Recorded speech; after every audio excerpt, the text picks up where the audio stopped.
Good morning, everybody. Welcome to this episode of DADS, Not Always on Wrestling, live across the Constantine Studios and the Jeff Meacham Network. I am, of course, Jeff Meacham. You see that right there. JJ is currently off screen because his father needs some help. He needs somebody help, preferably IT help. Need to get him technology help, because we're having trouble logging Jerry in, but we'll get there. So in the meantime, what we want to talk about today across the dads on Not Always on Wrestling? Well, today is a monumental day, not just in JJ and his father's history, not just in music history, nay, in world history, because today marks the 60th anniversary of the very first time the now iconic, legendary, all the superlatives you want to use, Beatles, made their very first appearance on the Ed Sullivan Show back in 1964. It is no matter how you slice it, no matter where your fandom lies with a particular band or another, there is no doubting that the Beatles changed music, and the Beatles' music changed the world. So when we realized that the anniversary was going to fall on a day that we could fit dads into our schedule, because usually we try to do dads on Mondays now, but this Friday was wide open, and we figured, okay, let's go ahead and do that. So we will do that. Josh is here early in the morning, or in the afternoon for him, saying I'm just going to pop in, no pun intended, and say good luck on today's show, gentlemen. I'll keep my non-Beatles knowledge booty quiet. Yes, sir. I did not reach out to Aaron because I don't remember why I didn't reach out to Aaron. I think it was just a matter of there's always such busyness going on within both sides of it, between No DQ and the Jeff Meacham Network, Multiverse of Media. And yesterday was so crazy with news, and they went a couple hours on their stream yesterday. I figured, let Aaron have a day. He's probably going to be reviewing SmackDown tonight over on No DQ. So I figured, you know what? What the hey? Let's just do this, JJ and I and JJ's dad, when we get the IT situation squared away. So hopefully that will be a thing.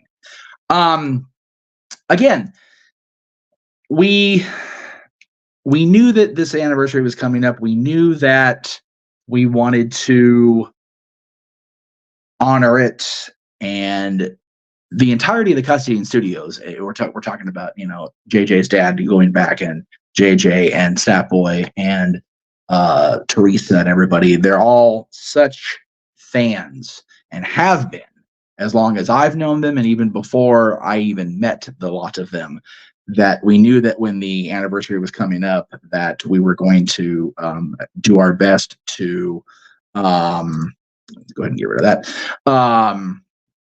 Do our best to do the Beatles proud. So we hope that we can do that for you guys today. And again, we do apologize for the continued technologies, even coast to coast. We have the thing. So we do appreciate everybody tuning in.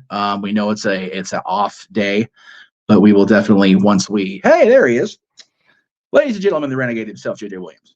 Still trying to get things sorted off with my dad, and I may have to pop back out here again in case there's still issues. Sure. The websites that he usually uses, the browsers, I guess. Yes. He's having issues with those. So I gave him a suggestion of what to try to do. He's gonna see what happens there. If that still fails to work, then unfortunately he may not be able to participate. But I do have his images. I do have his write-up for reasoning, so I can always still read his stuff up and, have his participation that way. There you go. If for whatever reason he can't physically get on the stream. But absolutely. We're hoping he will get here, and I've been seeing the comments. Oh, Say his name and he appears. It may not be Joe Hendry, but it is Papa Oh, Jerry. Gotta love hey. technology. Yes. The little old man came through. Oh my gosh. Here we go. I need to go take my blood pressure medication now. Right? Now you know how us wrestling fans feel after the first 40 days of the year, Jerry. And you guys make it look so easy all the time. Oh no. I Practice makes perfect. I was gonna say, go back and watch my WrestleMania 2020 live stream through this platform. No. And hell, I've been doing this 20-something years, and it's still a learning curve every single time we do this. So, Well, the God bless you. early stuff I remember were the dads on wrestling at the dining room table at the old casa. Yeah, well, let's see. At the dining room table, that would have been the new and Casa. improved casa. Yeah, Yeah. yeah. D17, but we didn't. Yeah. But we didn't say D17 on the air. Right. Well, it's great to be with you guys. Yes, Great happy to you made it. have you, Pop. You know, I mean, we don't talk as much as we would love to as is, but I mean, every time something comes around for the Beatles, I immediately go to Jeff and I'm like, we have to get Pop for this. Oh yeah. Have to. Yes. You know, there would be no love of the Beatles in my life if it wasn't for you. Absolutely. You were that pebble that started the avalanche of everybody that I have ever been connected to. You introduced me. I introduced Natalie. I introduced Dylan. I introduced Jordan. Jordan introduced his siblings. So You know, this it's just this, it's the circle of of Beatles. telephone, you know. You tell somebody and they tell two friends and they tell two friends and they tell two friends and so on and so forth. And, you know, great music never goes out of style. Absolutely. And the Beatles have been such a big part of my life from being junior in high school, all the way up through now. He's with JJ, Michael. It's his father. You know, folks. It's funny. You talked about needing your blood pressure medication, man. We'll be doing our open mic nights with people like Josh in the chat room or Datilla, and all of a sudden we feel like we need our Ovaltine and our cookie because of how old we are in comparison. Like, seriously, our 40-something sellers are going, you got to speak up over there. Can't hear you across the country. But you have the unique experience of the three of us that you were able to watch this day in history as it unfolded on that Sunday night on CBS or CBS. Yes, absolutely. God. Channel 2. Channel 2. Yeah, even back then, it was Channel 2. By God, it's like the one channel that hasn't moved. I swear. Everything else bounces around now. What was it like seeing these guys make their first appearance at a time a completely foreign audience to every one of them? They had not performed in front of this country before. They landed in this country 2 days prior. Yep, absolutely true. In fact, when I was doing my walk this morning, I was thinking about, that there should be some kind of an intro to the top tens. And being as old as I am, I take notes. So I was thinking, to say that, before we begin, it'd be good to give a little bit of a background on the importance of that event. 60 years ago, 8 p.m. Eastern on CBS. The hype around the Beatles had been building, getting ready for their arrival and their performance on this group from England that no one had actually seen, other than a few, seen perform. They had seen pictures of them. They had heard their music. In fact, there's been controversy about when the Beatles first appeared on television. And best that I've been able to track it back, Walter Cronkite on his CBS Evening News actually did a small clip of this phenomenon that was going on in England, as a kind of a, friendly piece. Jack Parr ran the Tonight Show back in those days. He followed Steve Allen, and Jack Parr had been in England and heard about these guys and saw them and brought back actually a clip of them playing and singing, which was the first time anybody really saw them or heard them with their instruments. But not a lot of people, because Cronkite, kids weren't watching the news, and Tonight Show was on late at night, so kids weren't watching the Tonight Show. So what they had got of them was what they started hearing on the radio.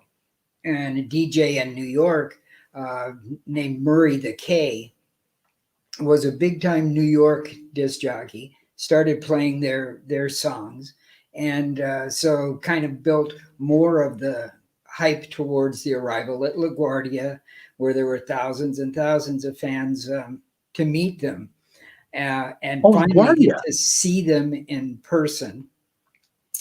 The screams in the Ed Sullivan audience, it was pretty much deafening. They were the first act that performed. Ed Sullivan came on, did a little shtick in a commercial, and then went into his big famous words, and now here they are, the Beatles.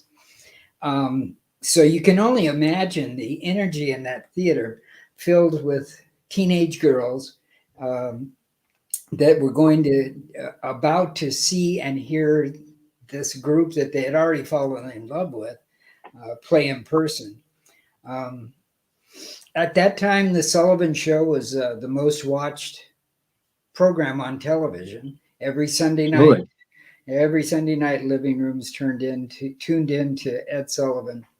And the night that the Beatles performed became the most watched television program up until that time. I believe it was 60%, I think, of all the televisions in America were tuned to Ed Sullivan that night for the Beatles. And I, like most American families, our family always watched Ed Sullivan on Sunday night. My brother and I lying on the floor in front of the big old console TV, but not because the Beatles were there. The adults watched it. It was a great variety show. Sullivan had all kinds of things. I'm sure there were many middle-aged people who were tuned in that night, totally unexpecting what was going to explode on the stage when they were introduced. Well, I mean, to your point, Pop, of it being just this insane variety show, the Beatles shared the marquee that evening with Tessie O'Shea and Georgia Brown. Georgia Brown was Nancy in Oliver. The cast of Oliver on the show featured a young Davy Jones, who would go on to be part of the Monkees. Yep. The show also featured the future Riddler, Frank Gorshin, doing impressions and whatnot. His stand-up. So just a who's who of other people that kind of 6 degrees of Kevin Bacon were affiliated with that show that evening, that completely get lost in the shuffle because everyone talks about the Beatles on that episode. How would you like to be able to say I was on Sullivan the first night the Beatles were on?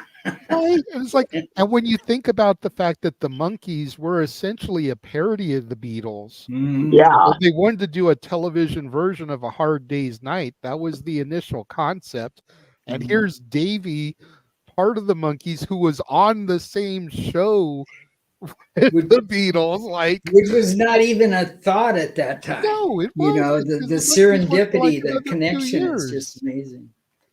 Yeah. So I had asked JJ a couple of days ago where they flew into, and I always thought it was Idlewild, which of course became JFK Airport after Kennedy's assassination. But I didn't know they flew into LaGuardia. That's interesting. They did. That's my mistake. I thought it was JFK, the airport that became JFK. But Well, no, it wasn't a dig. It was a genuine curiosity because I know. if I think back now, it's like you always heard the TV shows at the time for people flying in LaGuardia, like Lucy and them flew out of LaGuardia going to Europe or whatever. So it makes sense. I just didn't even think of it at the time. And interesting that you brought up Lucy, because I want to say that prior to the Beatles' appearance, the most watched TV program was The Birth of Little Ricky on Lucy. Absolutely. Oh yeah, absolutely. CBS had the market cornered back then for sure. Well, we could sit here talking about this history forever. Yes.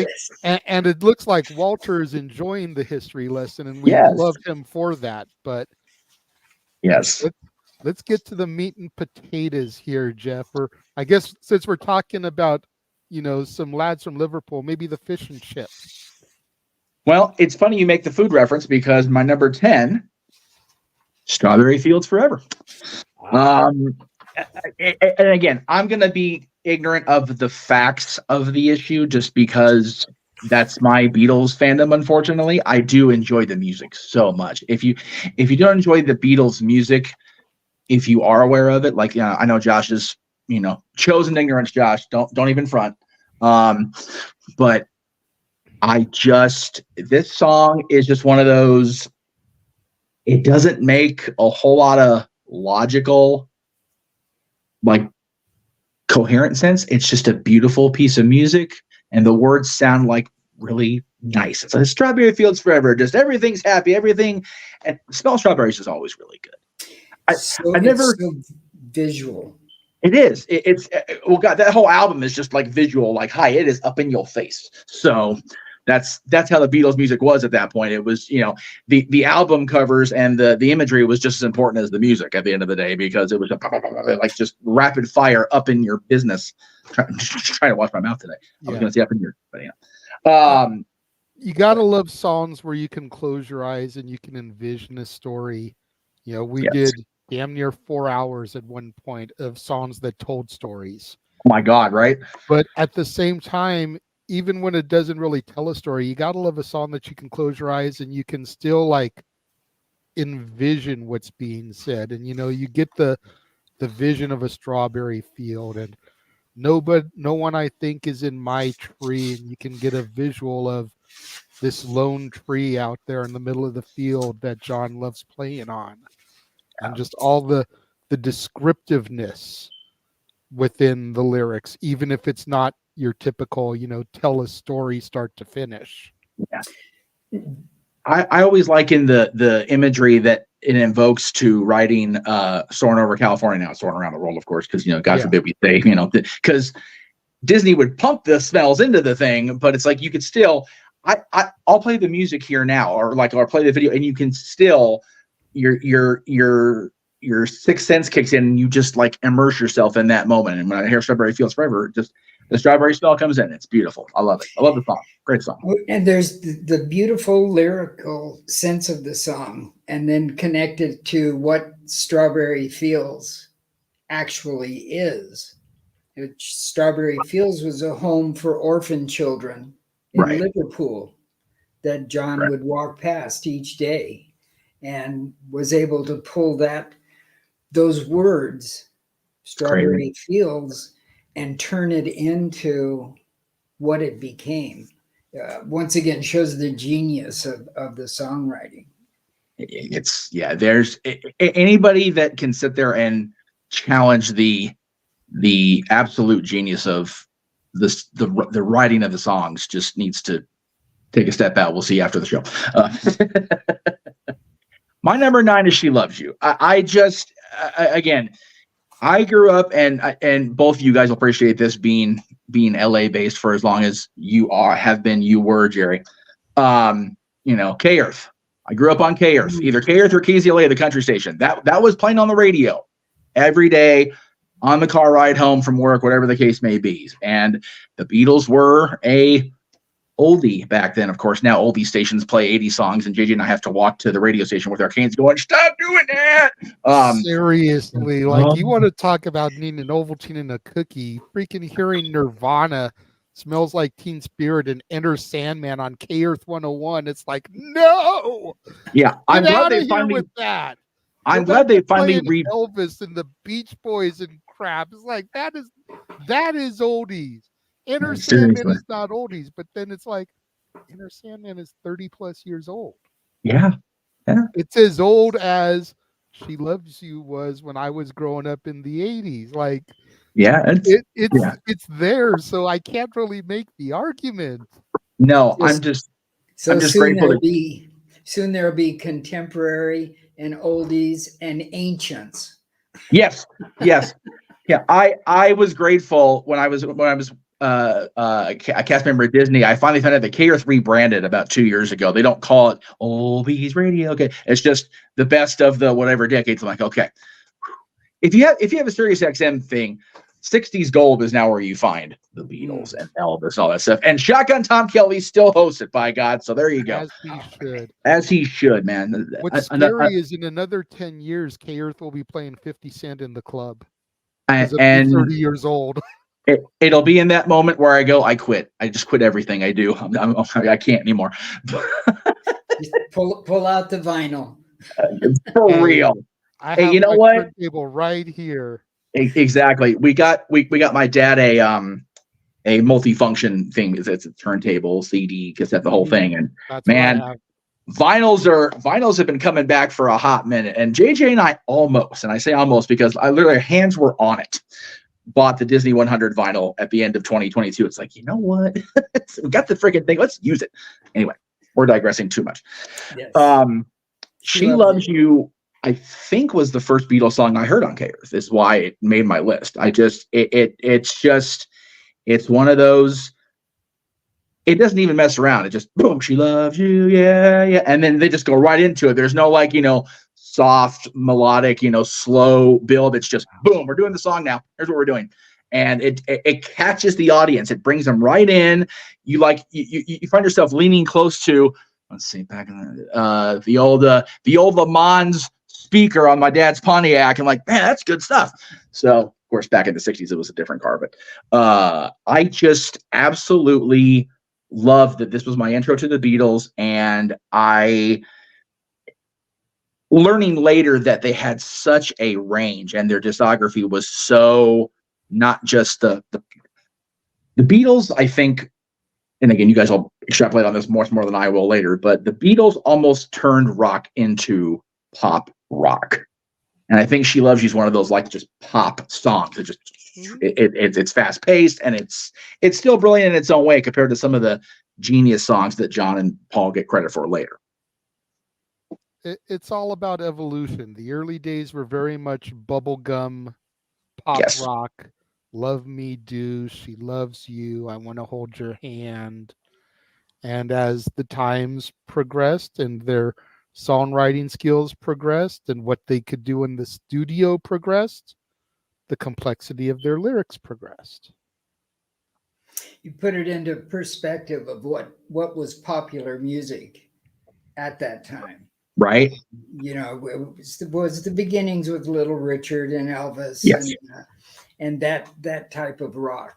But to have a group come out that played their own instruments, wrote their own songs, performed, were polished. I mean, the image, the sound, everything was different than what we had been listening to, and really caught on, especially considering that it was at the time of the Kennedy assassination.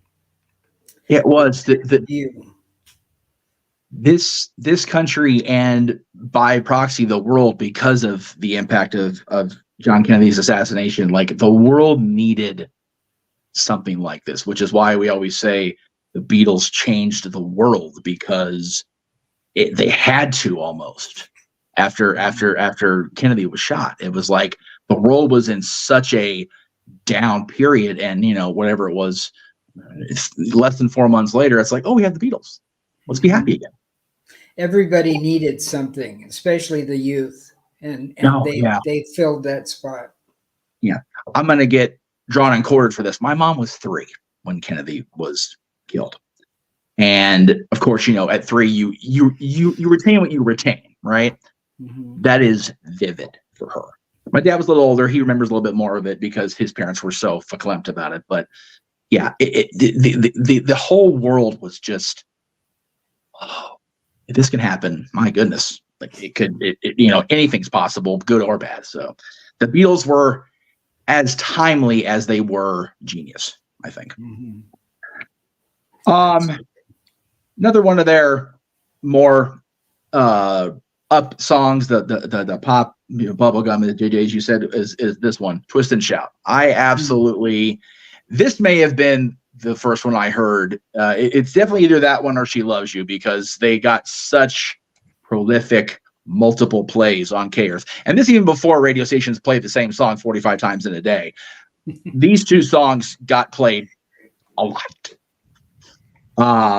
But Twist and Shout, I mean, that I can imagine myself being in a 60s dance club. I forget the terminology, so forgive me. And doing the Twist and Shout there as the guys are on stage, and actually doing maybe not me because I dance like a sloth, but I can imagine myself being there. And JJ can laugh because he knows he's seen me dance. It's not a pretty sight.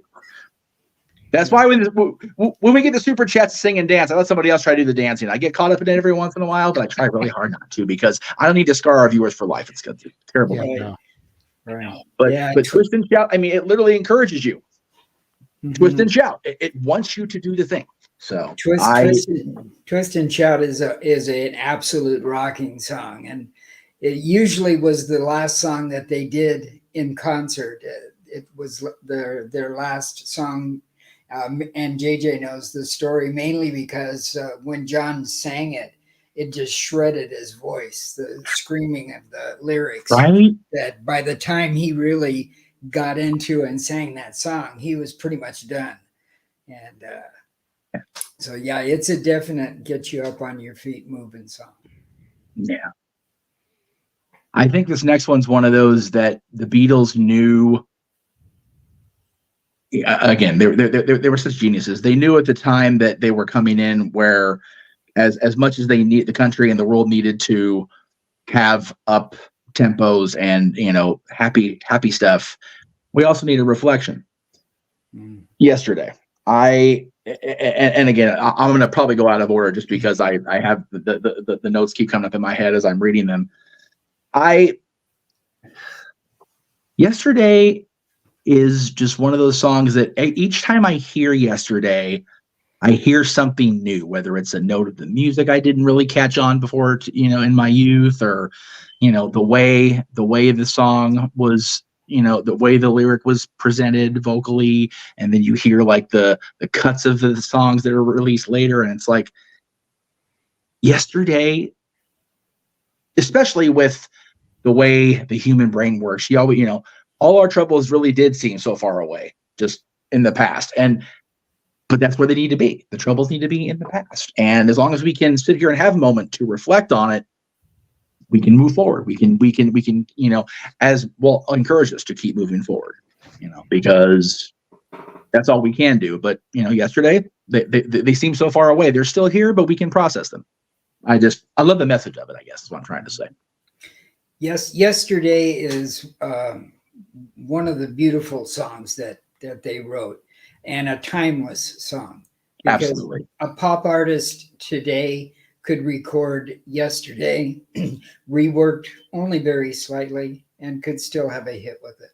The message of Yesterday is timeless. Taylor Swift audience, you're welcome to Jerry for that suggestion, by the way. Anyway, because that'll happen. Their songs, pretty much all Yesterday, their songs are timeless. That's fair. And Yesterday was the second song that they performed on Ed Sullivan that first night. There you go. So the next two are on the same album. So I'm going to talk about them both at the same time, just to kind of move it along here. But these are both again back to that bubblegum, lovey-dovey stuff. I Want to Hold Your Hand, and I Saw Her Standing There. These are, look at these clean cut, clean shit. My goodness, little baby boy Beatles. My lordy. I didn't realize that when I say the album cover. I was like, holy cow, it's the babies. These are the two songs that just reached out to every one of those teenage girls you mentioned that were in the audience at Ed Sullivan. It's like, I want to hold your hand, and I saw you standing there, and you can just picture these girls. in the front row or standing there, or in the bleachers at a concert and just like, having to be held back by security because no, he said he wants to hold my hand. They're rushing the stage like crazy people. These guys just connected, and it was songs like this that at a time where the term teenager was really starting to take shape and actually find its definition, that the teenage girls had these four guys, and it just they resonated, and both of these songs were just the go-to easy captures. I think if I was there in history, I'd probably go, yeah, these are the ones that are gonna cause the faint fits. These are the ones that are gonna have to have security and doctors called afterwards because they're just like, oh, he loves me, he's singing to me. It's like, okay, girls. Each girl picked their own Beatle. Absolutely, as they should. Because although some people would say that the Beatles are tail chips, you can't have just one. All right, let's see. And I love the message of this song. I think it's only lower than low as it is because I just enjoy the other ones much more on a personal basis. But we talked about the Beatles being timely and their songs being timeless. This one is probably the most the song you can play at any point in human history, and the message is clear and it's truer than anything. All you need is love. Love is all you need. And our audience being primarily the wrestling fan folks, these first 40 days of this year, if we had a little more love, we all wouldn't be so stressed and needing our caffeine at 5 o'clock in the morning to try to get out of the funk we were in the previous day. It's been one of those years, and it's only 40 days. But it really is so true. And your generation, Jerry, you guys, at least you tried to keep that going. You tried to put that out there to the world, that all you need is love and everything else is just gravy after that. And the Beatles encapsulated that thought in this song. And I can be having just a day. They happen frequently. And I'll hear this song and I go, you know what? These four guys are right. Just sit back and relax. We're good. All you need is love, and everything's okie-tay, as JJ says. I have that on my list too, so I'll cool. not comment Very too good. much at this point. But Cool. I agree completely. Cool. Absolutely. So, getting back to the next two are both some of the two of the slower songs, but they still just resonate. I don't have a lot of facts about this next one, and really a whole lot of, like, I guess, proxy to wax, for lack of a better term. But Hey Jude, I can be going, like, great example. I went and saw my friends Paradise Kitty do their thing last week in Vegas. Totally not a Beatles audience. It's a Guns N' Roses audience, right? And we're sitting there waiting for the show to start, and they're playing just whatever music the casino cues up because can't just have a quiet reflection moment. You got to have something going on because it's Vegas. And Hey Jude comes on, and I swear the whole room stopped, and they all started singing and swaying with it together. I was like, I should have recorded this. That could have been a brilliant thing to tie into the show next week, and I didn't even think about it until it was too late. Hey Jude just is that song that you go, man, I didn't expect that to hit me so hard, but yeah, that's a damn Paradise Kitty covers Hey Jude. No. It was they were playing on the PA prior to the show. Okay. No, I'm waiting for them to cover Live and Let Die because that's not on Appetite, but I'm waiting for them to cover it because if they do cover it, I am going to film it. We are going to show it to everybody, and it's going to be a thing because I'm going to have a spaz. It's going to be a thing. I think he did it once, and it was a show I wasn't at. I had to yell at Jenna and call her names I probably shouldn't have called anybody.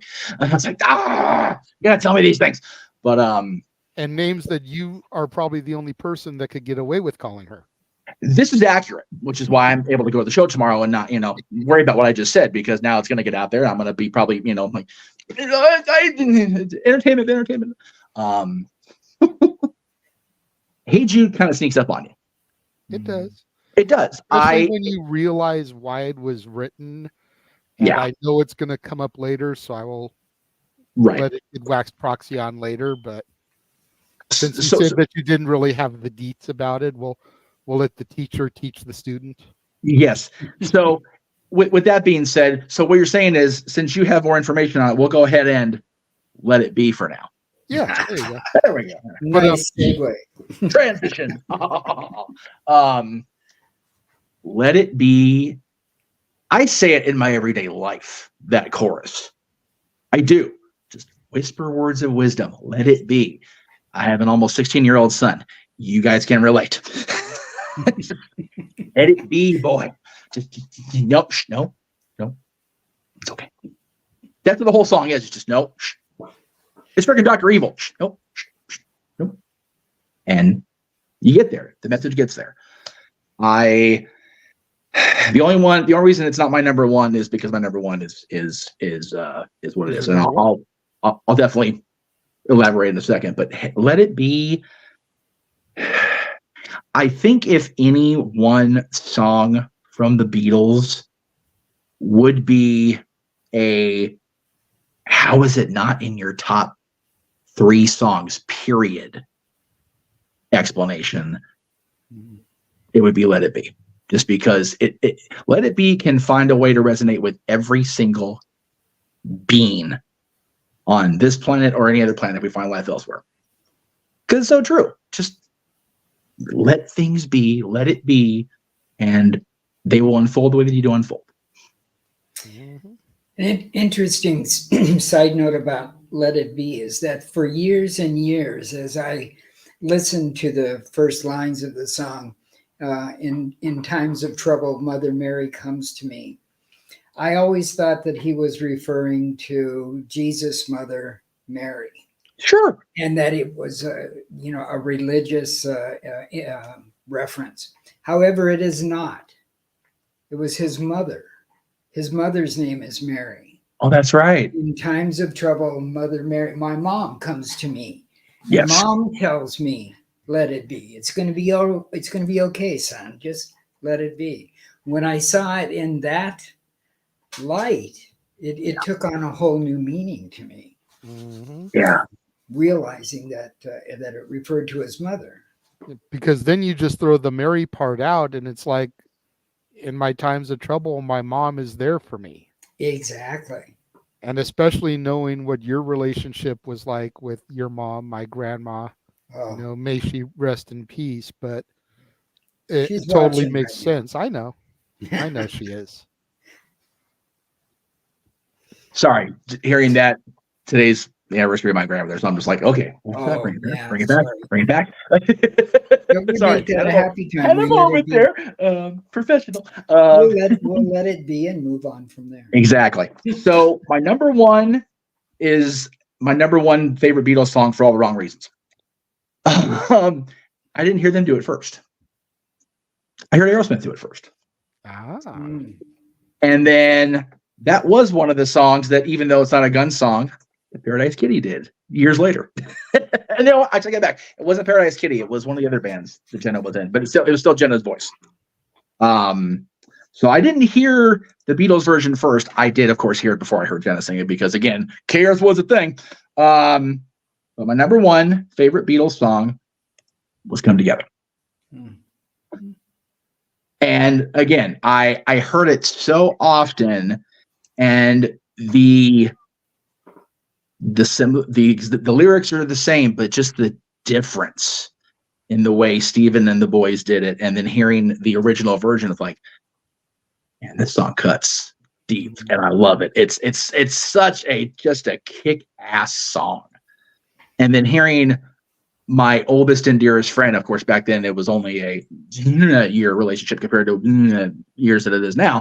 I'm not saying that on here because I will get killed tomorrow. Will be a thing. It's 2 digits. I can only say that because that's obvious. We're not kids anymore.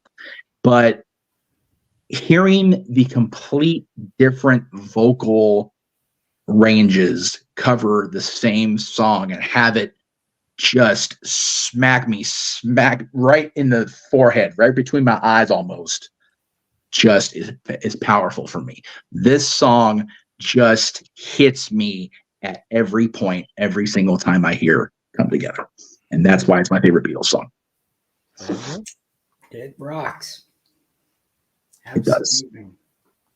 And you're right that their cover gives it respect. It does, man. And I'm not a big one for Beatle covers, but no. Occasionally, there are ones that really can nail it. Yeah, Stephen and Aerosmith, I think, showed enough respect as they did when they did cover stuff that it's like, all right, I can rock with this. And again, hearing, I mean, it's a karaoke standard if you've got the right vote. I don't think the song smacked you that hard, Walter. Dwayne smacked that boy in the face yesterday. That was fugly.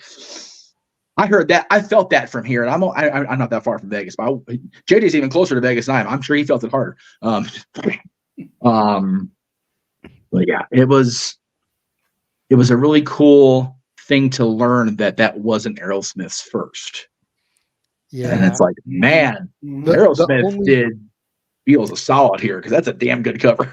The only downside about inflicting that cover is that you then are bringing up that horrid Bee Gees Peter Frampton Sgt. Pepper's movie because that's what that cover is from. I know. I haven't seen the movie about that movie. Yeah, I had. Sometimes from the worst things can come something good. There's a really bad. Never mind. I'll make a comparison to you guys off air because I'm going to get in real trouble if I make that comparison in front of the world. Jenny knows where I'm going. Oh, Lord. Okay, commercial time. That was a pretty solid list. Thank you. I was a little bit concerned about what you were going to come up with, knowing that the Beatles aren't your main bag, but yeah, pretty solid. And before we get into my dad's list, we are going to take a moment to show you guys all the upcoming watch-alongs that we're going to be presenting here across the multiverse of media. It's going to take a real quick, about a minute commercial. We will be right back. Oh, it's my turn. Sorry.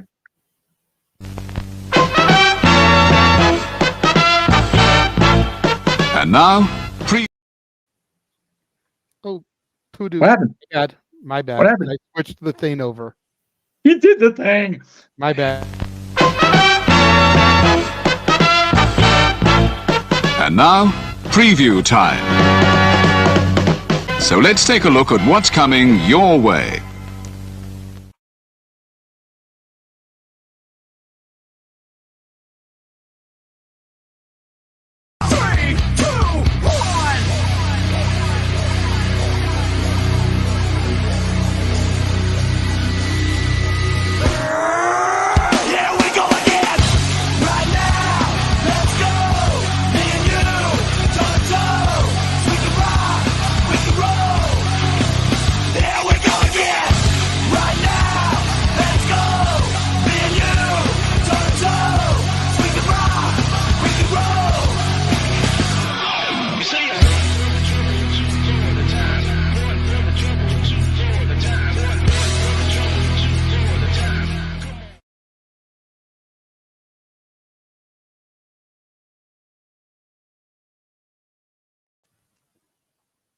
All right, we are back on the dads, and I realized that ticker wasn't running as that graphic pulled up, so I will go ahead and put that ticker up.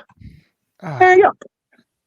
All right. I, unfortunately, as Jerry gets ready to start, I have to step away briefly only because I have to call and coordinate for the kiddos pickup because people are home off their cruise. So I have to do that, but I shall return as soon as possible.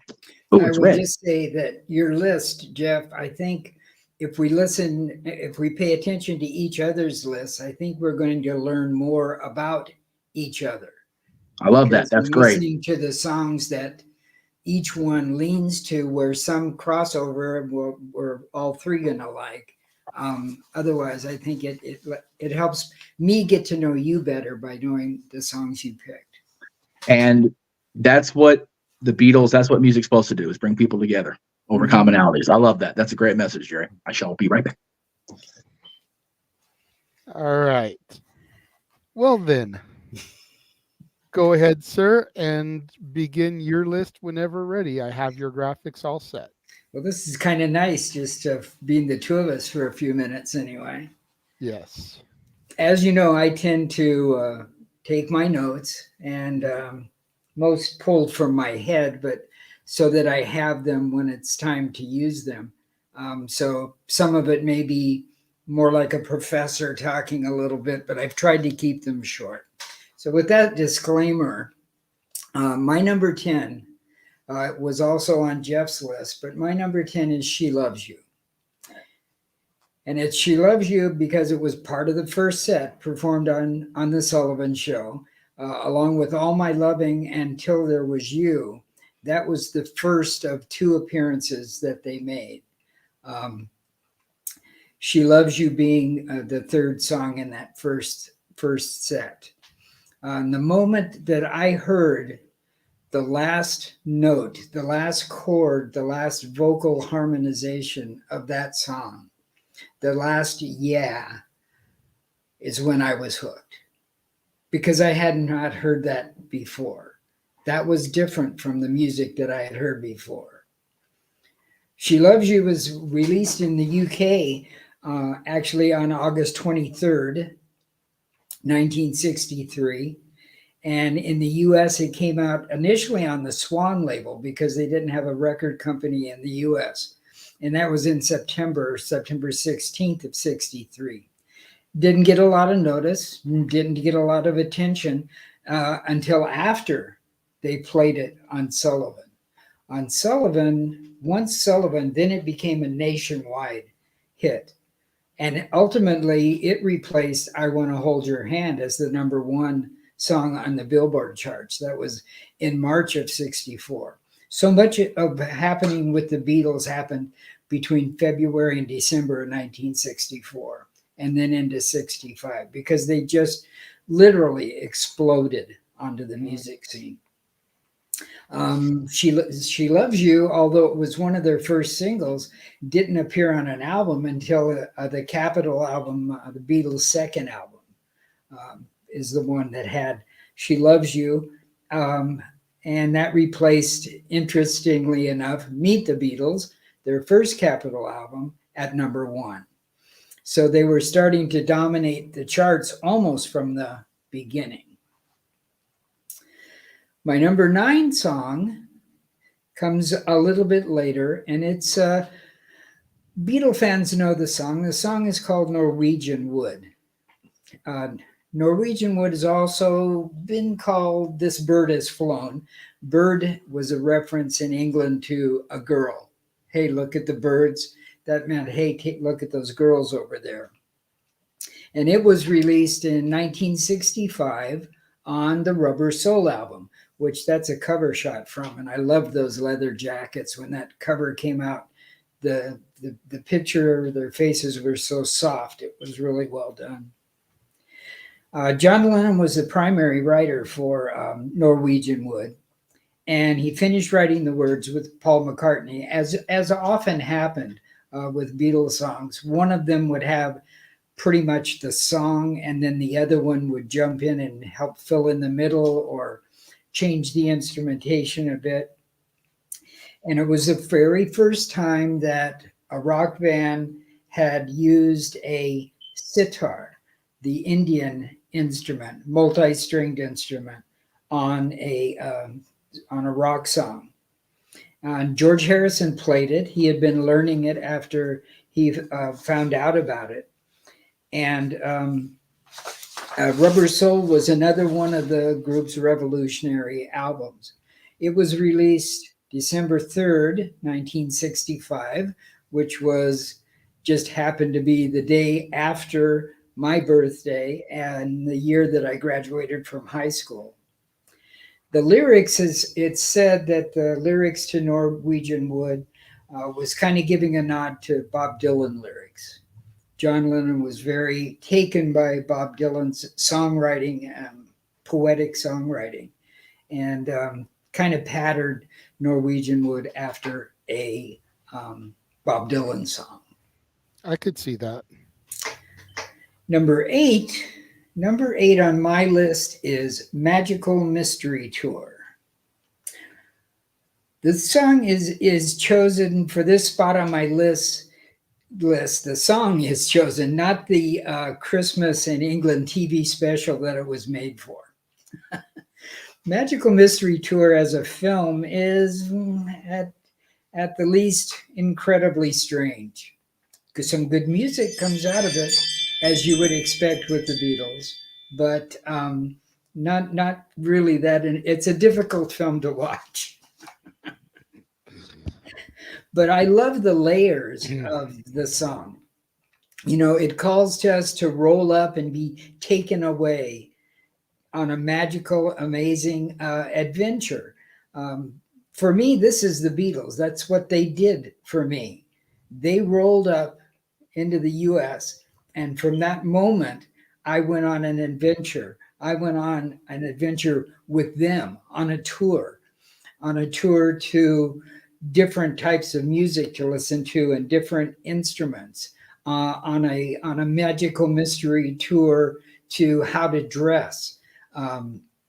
It reflects to me the Beatle journey, my Beatle journey with them. As a side note, we were talking a little bit ago about Steven Tyler's version of whatever it was. Come Together. And this is another song that I really enjoy, Cheap Trick's cover of Magical Mystery Tour. Yes. Have you heard that? You've heard that, yes. JJ? Yeah. Their instrumentation and the way it builds on it, the organ playing on it is really, really good and comes close to the original version. And when it's a cover that I would listen to just as well as the original, that brings it up on my list. So number 8 was then Magical Mystery Tour. I do have one other one later in my list that also is a cover, and we'll talk about that one when we get to it. Number 7 is I Feel Fine. I Feel Fine was released on November 23rd, 1964. And it's on my list because of the first sound you hear when the record starts to play. It was one of the very first instances of feedback being used on a record. When we first heard that, my friends and I, we were like, hey, what the heck is that at the beginning of this song? The story goes that John Lennon had leaned his guitar up against his amplifier, and the amp was on just a tiny bit. And as he walked away from it, he got that sound that you get from feedback and you hear at the beginning. The other guys wondered they wondered, what's that? Was that voodoo? And it was George Martin told him, no, that's feedback. And they thought, wow, that's a great sound. And they asked George Martin if they could include that on the record because it was so cool and different.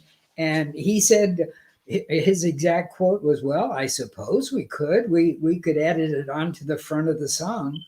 They did. It became a found object, an accident that was caused by leaning the guitar against the amp. And now has become so dominant. So many, especially metal guitar solos, use feedback blended into their notes that it's became it's standard for the industry. and it was something totally discovered by accident.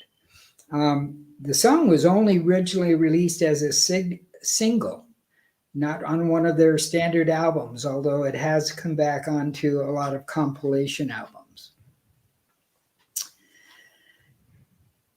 Okay, channel's number 6 on my list. Trying to move along and not saying like too much of a class on the Beatles.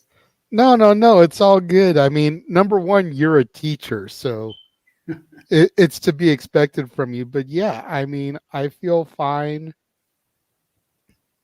A fantastic instrumentation here. I mean, I've just kind of been enjoying you do your thing and not really interjecting too much, but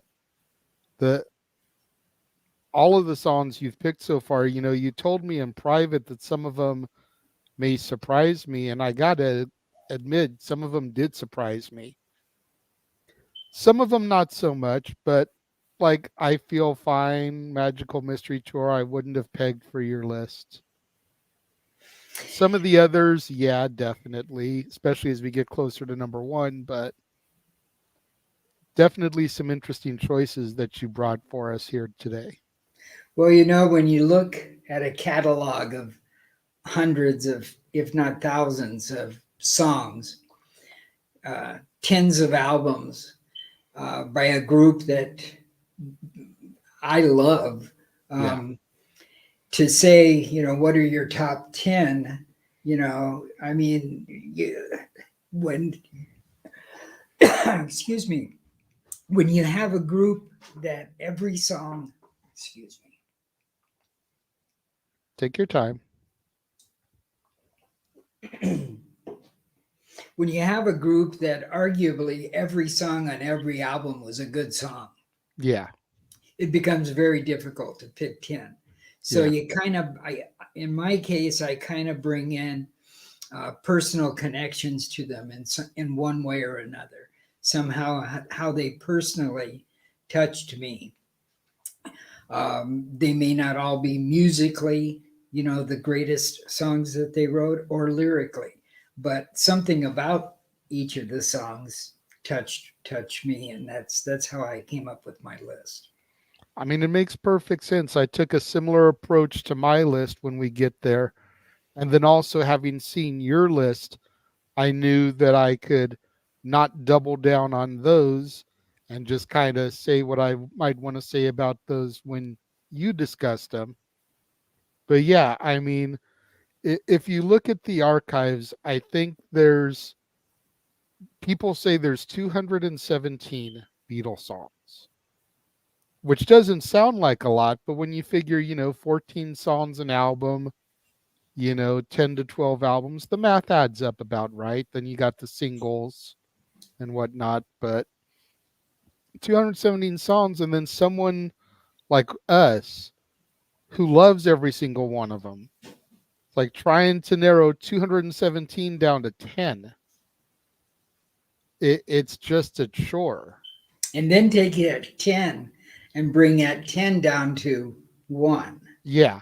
Well, I knew that wasn't hard for you. I knew exactly what your number 1 was going to be. I was just going to say that probably for some of us, the number 1 was the easiest part of the list of 10. Seriously. Okay. But we're not there yet for you. What was your number 6? Number 6 on my list was Lucy in the Sky with Diamonds. Lucy in the Sky with Diamonds is from the Sgt. Pepper's Lonely Hearts Club Band LP that was released on the 1st of June, 1967. It was the band's 8th album and became the soundtrack to what's become known as the Summer of Love, the summer of 1967. This was really a reflection of the whole psychedelic movement that was happening with the hippie culture throughout the world, but especially Southern California, Northern California was pretty much the home between Haight-Ashbury and in San Francisco and Hollywood in Southern California. It was really the base of the psychedelic movement.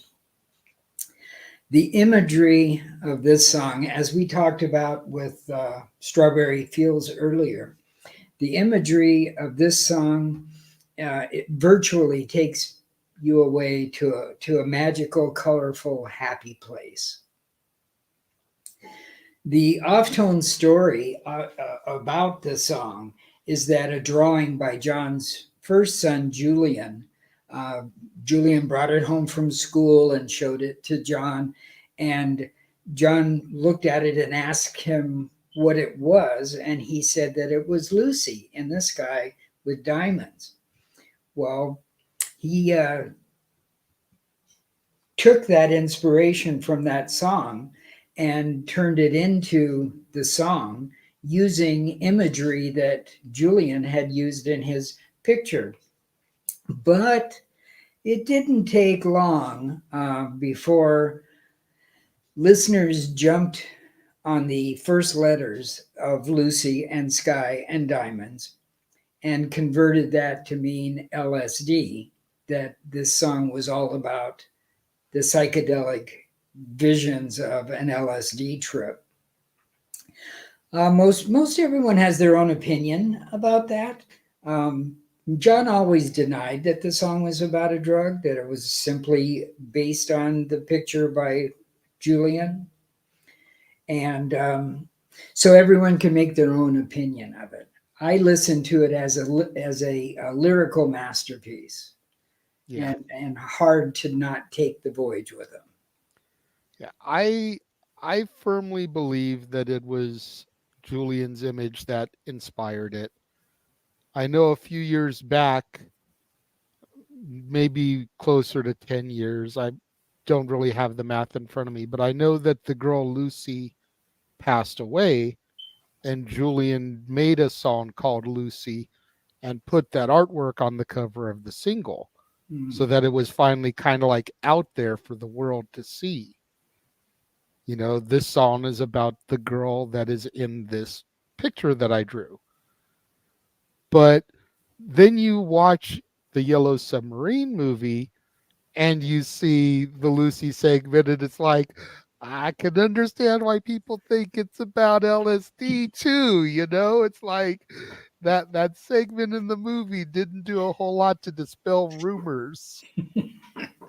You know, I think that and I'll talk about this a little bit more with another song, but I think that John especially, but John and Paul, I think they like to tease their fans. You know, I think they like to throw out little tidbit jokes with them. So I think when John saw that Lucy in the sky with diamonds, he knew he could make it a double entendre. He knew that he could, you know, that people were going to pick up on that. They're not so naive to not think that Lucy Sky Diamonds is not going to get interpreted that way.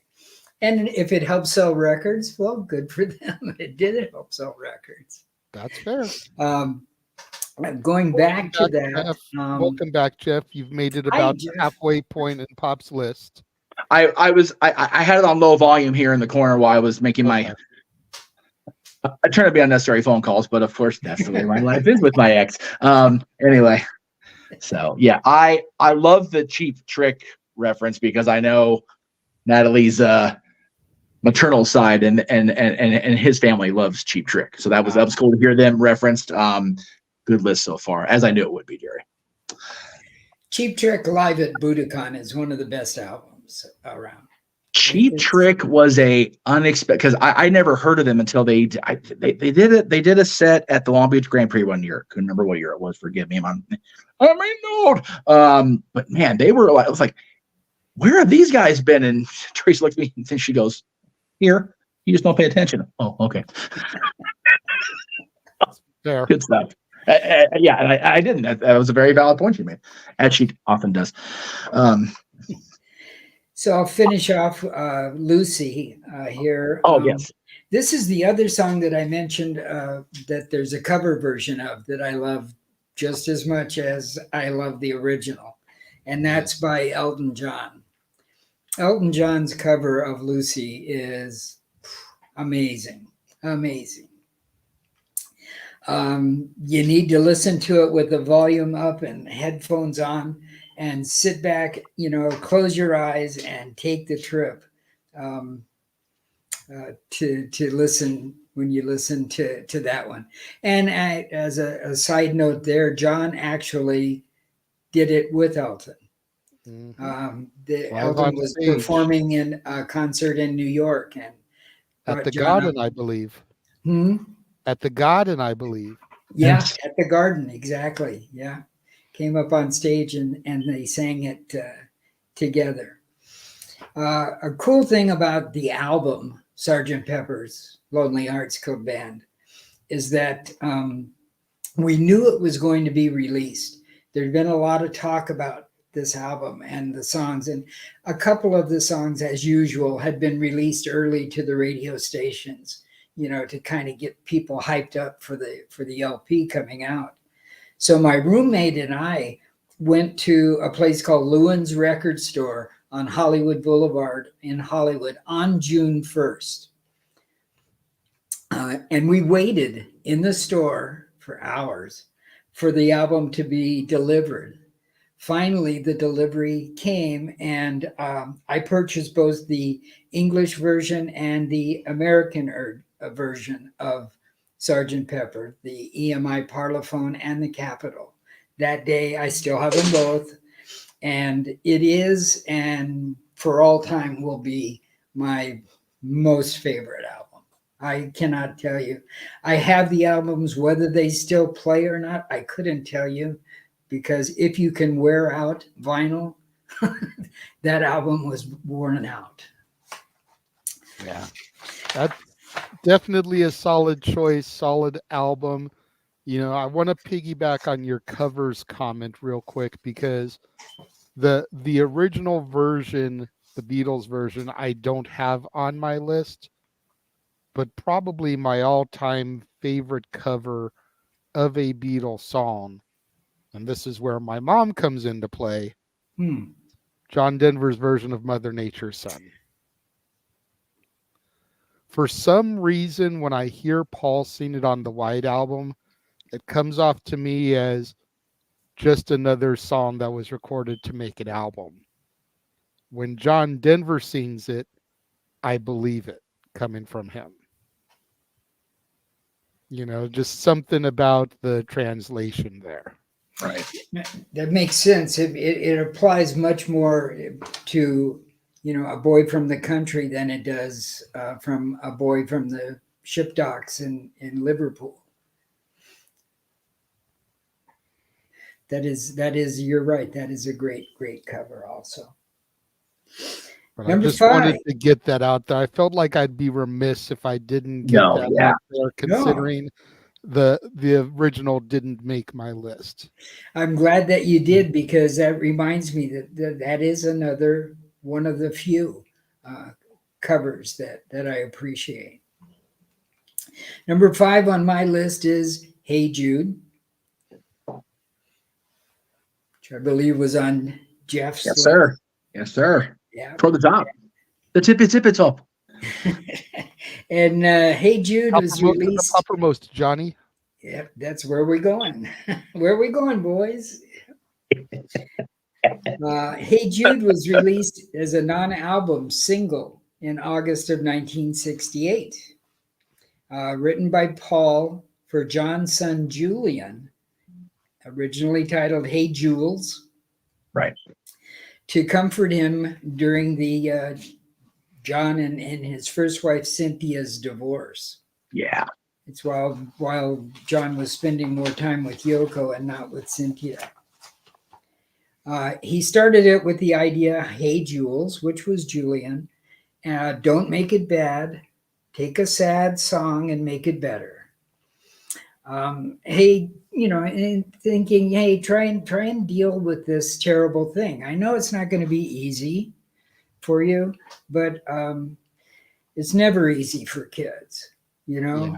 And I always, a quote from Paul actually said that I always feel sorry for kids in divorces.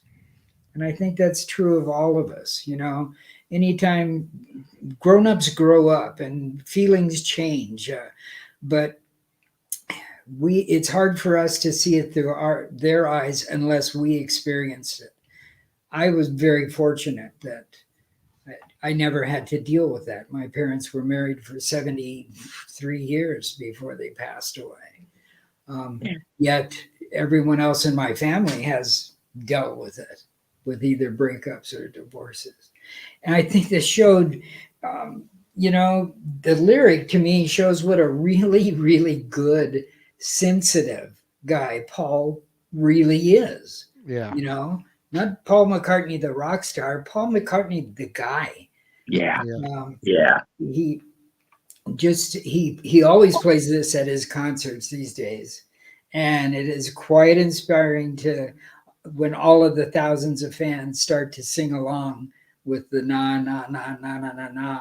As Michael put in the chat a while ago, he'll do now the girls and now the boys, now everybody. And when we're all doing that together, it gives you goosebumps. Mm-hmm. The thousands in the audience and the band playing along. It's one of my favorite memories of being at the concerts with JJ and the time with JJ and Michael. Yeah. Every time I go to see him, that's usually the last song he does before he leaves for the encore. Mm-hmm. Yeah. It's such a moment like you touched on, and the line in the song, the minute you let her into your heart, then you can start to make it better. It's like directly referencing Yoko. It's like the minute you give her a chance, you can finally begin to start healing. Like, I know you don't want to because you're mad, but the minute that you open that door and give her a chance, things will begin to get better. Really well said, son. Really, really well said. So this one's on my list for the story and the memories that I have of singing it along with JJ and Michael in concert. Number 4 gets a little bizarre. Number 4 is Tomorrow Never Knows. This one is from Revolver. Revolver was their 7th studio album. It was released in August 5th, 1966. The song basically is saying what meditation is really all about. Mm-hmm. The goal of meditation is to go beyond. That is, to transcend walking, sleeping, and dreaming. So often we're told, don't just sit there, do something. Meditation is about, don't just do something, sit there. Sit there. And the song began to mean a lot to me after my first trip to a meditation ashram in India, where we spent a couple of weeks. And the flow of the lyrics, the drone of the sitar, and amazing technical achievements by backtracking and overdubbing has made it one of my all-time favorites, because there's so much technical, so much advance in music, things being done that we hadn't talked about this before, but initially the Beatles had 4-track recording. That means they could do 4 different tracks and then put them on top of each other. Nowadays, they have like 132-track recording, where you can just have all of those. The Beatles would have to take a track, record it, and then record over that track, to even get to having 8. Mm-hmm. So you listen to a song like Tomorrow Never Knows, and you're hearing all of this stuff going on, and realize that if there is a 5th Beatle, his name is George Martin. Absolutely. Absolutely. They'd basically put like the drums on track 1, the guitar on track 2, the bass on track 3, filter that to track 4, then you've got tracks 1, 2, and 3 open again. Right. There's a long-standing joke meme that circulates on the internet every now and again. George Martin did more with 4 tracks than most people do with Pro Tools. Yeah. Right? Yes. God. Yes. And it's songs like this that show that. Like, You know, seriously. I was gonna bring this up later, but it's timely now, so I'm glad it did. Travis played that, not the one that they finished that had already been started being written Beatles song that came out recently, but the fully AI generated one. Mhm. And I now heard both at this point. So I heard the completely fabricated song, and I'm like, no, like the one they pieced together. Mhm. Like you could still hear the Beatles sound in there. Mhm. The one You're they talking agent, about- it's like, no, this is not the Beatles. And it's because technology today can't help itself but synthesize out of it. Like, Mhm. no, stay true to what it was, man. And stuff like that, like you guys just said, was I'm so glad that got brought up, because I was gonna bring it up at the end, but man, you can definitely hear the differences in today's music. And I'm not crapping on today's music. There's a lot of it I do like nowadays, but you go back to the Beatles and Elvis and the folks of that era, and even before them, with the Four Seasons, and even, the Sinatra era. And it's like, I have long thought I grew up in the wrong music era. I came into this world far too late for my music tastes. I was so fortunate to be blessed with listening to a lot of different types of music as I was growing up. My dad was a music fan, my mom too. So there was big band music, country music, Yep. The early rock and roll music. So I never had to make a choice. It was all there for me to hear, and then go to the direction that I wanted to go. Yeah. But so let's see, what did I have left there? An interesting story about the album, the Revolver album. There's a theory, and I haven't sat down to try to prove this yet or test it, is that all the songs on Revolver are actually linked, and that each line in Tomorrow Never Knows, I hate when that happens. Sorry, gentlemen. That each line in Tomorrow Never Knows, the closing track, is alluded to or explored in the lyrics to one or more of the other tracks in the album. I like that. So Tomorrow Never Knows kind of brings together the whole other songs from the album. I am interested in totally listening to it and see if I can put that together, because even all of these years, I have not. Very interesting. Interesting to explore. Yeah, I'd be curious myself on that. Let's maybe dive on that one. I'm not sure why that came up. Number 3 is A Day in a Life. Someone mentioned it on one of the chats. Yes. From one of your other shows, said that it would be there. Wondered if it would be on the top 10. Oh, that was Walter. Yes. Walter. So for Walter on my list, it's number 3. There you go. A Day in the Life is the closing track on my favorite album of all time, Sgt. Pepper's Lonely Hearts Club Band, and it's a true lyrical masterpiece. Again, music, technology, psychedelics, they bring it all together. Interestingly, it actually started out as 2 completely different songs, different tempos, different keys, and one Paul had written part, one of them, John had written the other. They get in the studio with the producer magician, and they were able to connect them in the middle. This was at the peak of their creative powers, and an astonishing artistic achievement that saw them fearlessly breaking boundaries. These are my words. And enthralling generations of listeners with the timeless quality of their music. If you think about the song, you can actually tell where it changes when the alarm clock goes off in the middle of the song. because Very true. it starts off with the blowing the mind out in a car, and then you hear the alarm clock, and it's woke up, fell out of bed. They don't really go together, but they do go together. Yes. Yeah. Yeah. It's one of those. It shouldn't make sense, but it does. So we'll go with it. It makes, once again, it shows that musical genius, that they Yes. could do that, and we all loved it,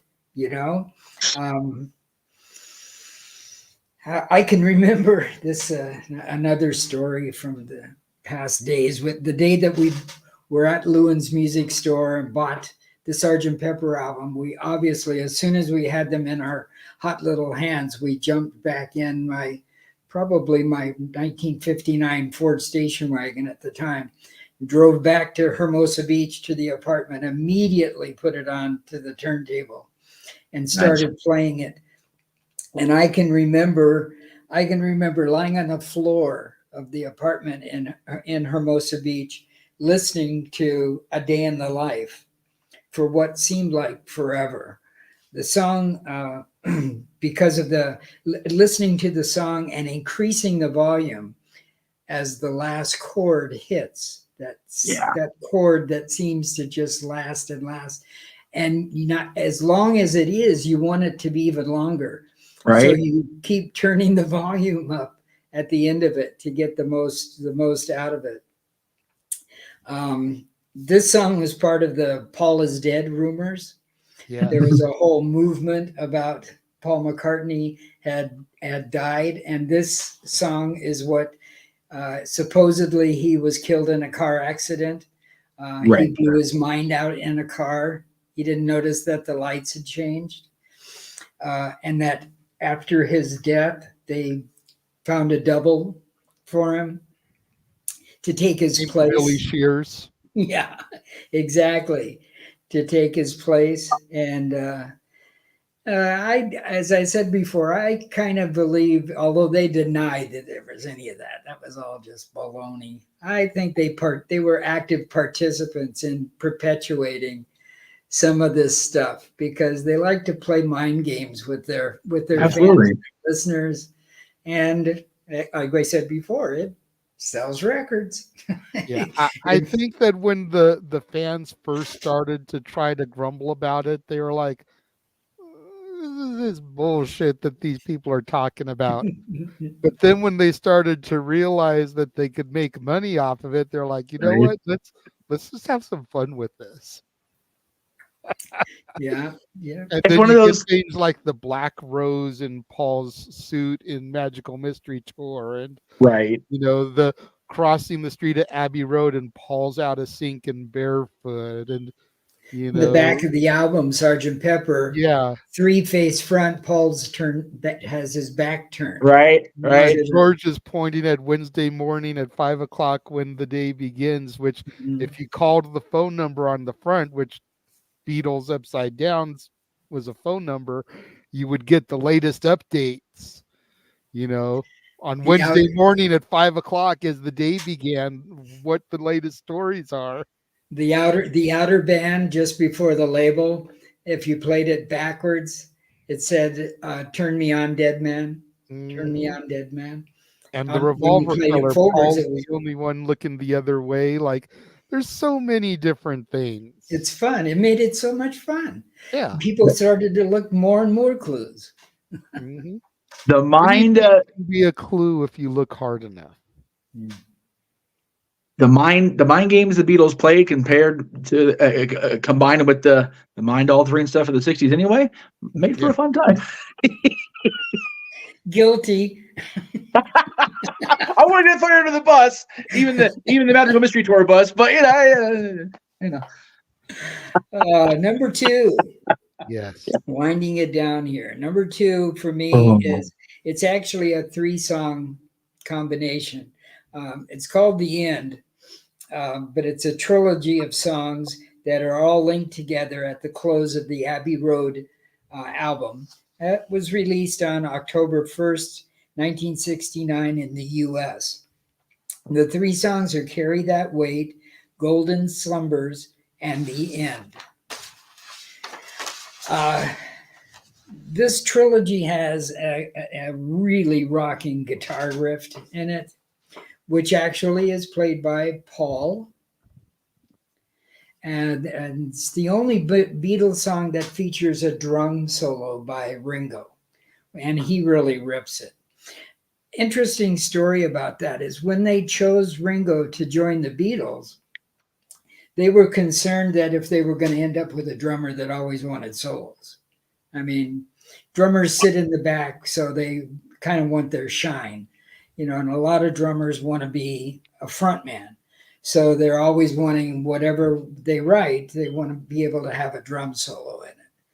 So they talked to Ringo, about, well, how do you feel about drum solos? He goes, no solos, no solos. I don't want to do solos. He was the heartbeat of the Beatles, but he didn't want to do drum solos. Paul finally convinced him, Paul and John convinced him to do a drum solo on this one. It was the right thing for it. And it sure is. I mean, it really showcases what a great drummer Ringo was. I mean, there was never going to be another opportunity. It's Abbey Road, which they knew going in was going to be their final album. And the guitar solo / drum solo precedes the end portion of the song. So it was the last track on the last album. You were never going to get that opportunity again. Yes. John, Paul, and George all bounce back and forth on those guitar solos. They each take turns playing lead, so that each of them are getting their solo in too. And it's during the love you portion of the vocals when that all is taking place. And as great as the two prelude songs were, the icing on the cake is the final message, which are the words that I personally try to live by. And in the end, the love you take is equal to the love you make. Those are incredible words to me. Those mean so much. It's almost as though they're giving all of everything they had to that trilogy of songs to send us away with the final message that in the end, the love you give is the love you get. And that, in fact, leads us right to my number one, which is All You Need Is Love. Nice. My mantra, my message, this song written by John Lennon for what was the first worldwide satellite broadcast. John's simple lyrics and positive affirmations remind us of what we are, what we were, and what we can be. There's nothing you can do that can't be done.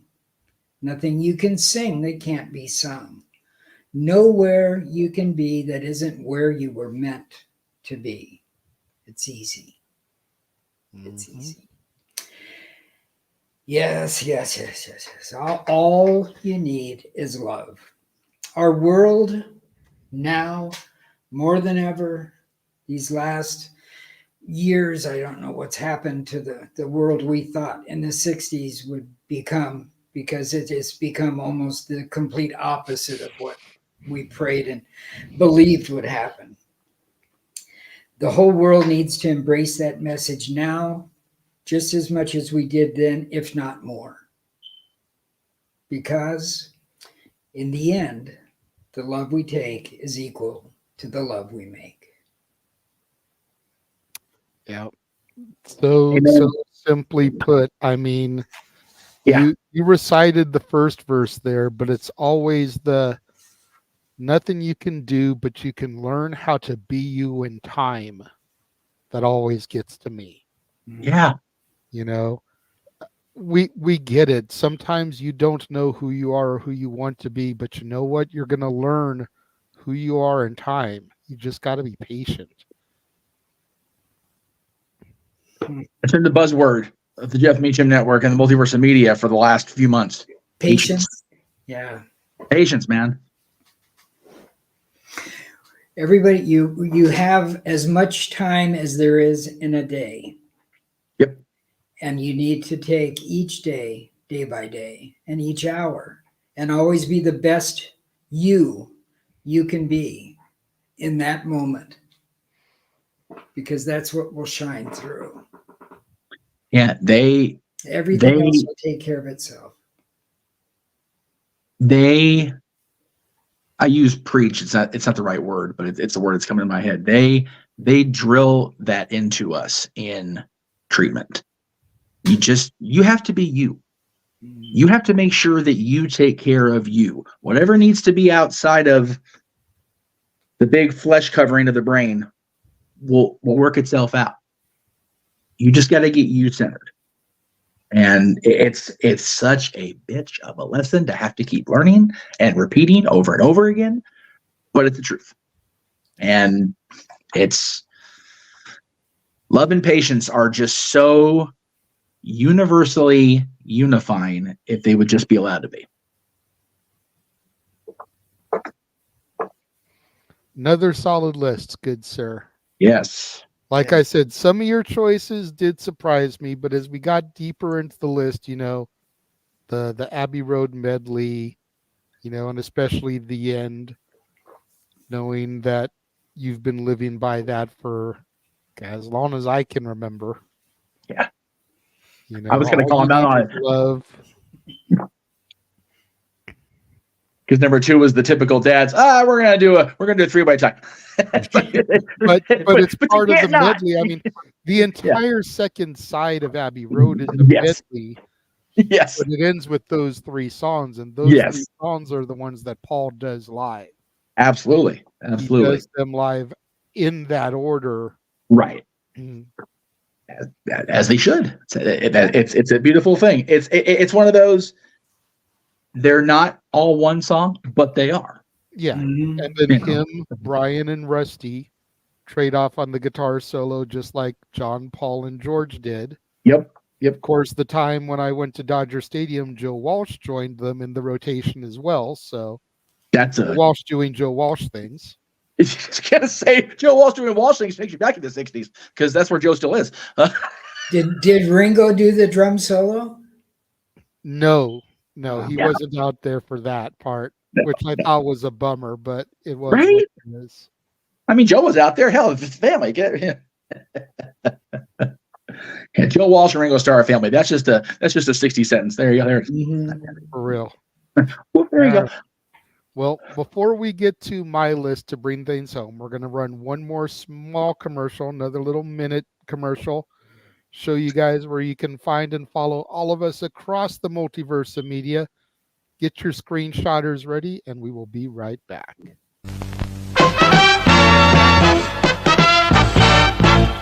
And now, preview time.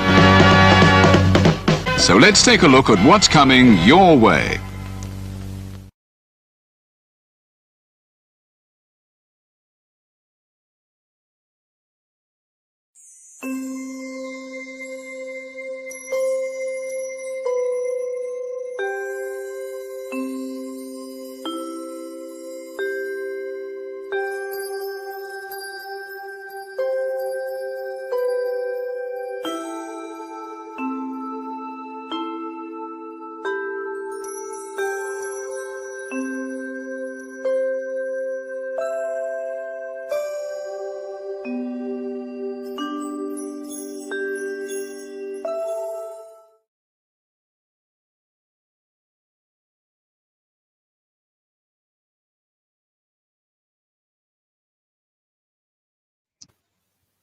And we are back. We are indeed. All right. God, I know you said you heard part of it, Jeff, when you were on your phone call and you had the volume on low, but this was so freaking difficult. Right. This was probably the hardest list I ever had to put together. I don't doubt it. Honest, because as Beatle fanatics as we are, Beatle maniacs, I guess you could say, we love every song. You know, even Revolution 9 for what it is, you know, we enjoy pretty much everything that they've put out there. So to try to trim 217 songs to 10, and those 10 to your one, just insane. Yeah. No. And I took an interesting approach when it came to some of my graphics here, because some of them I picked the moments that really like made me a fan of the song, whether it was an actual image of the Beatles or something else. I do have a couple of honorable mentions that I would like to throw in really quickly. The first one, I promised my daughter that I would mention her favorite Beatles song, which came to find out is actually Jordan's favorite Beatles song also. And it goes back to a certain VHS that you gifted him all those years ago. Hey Bulldog.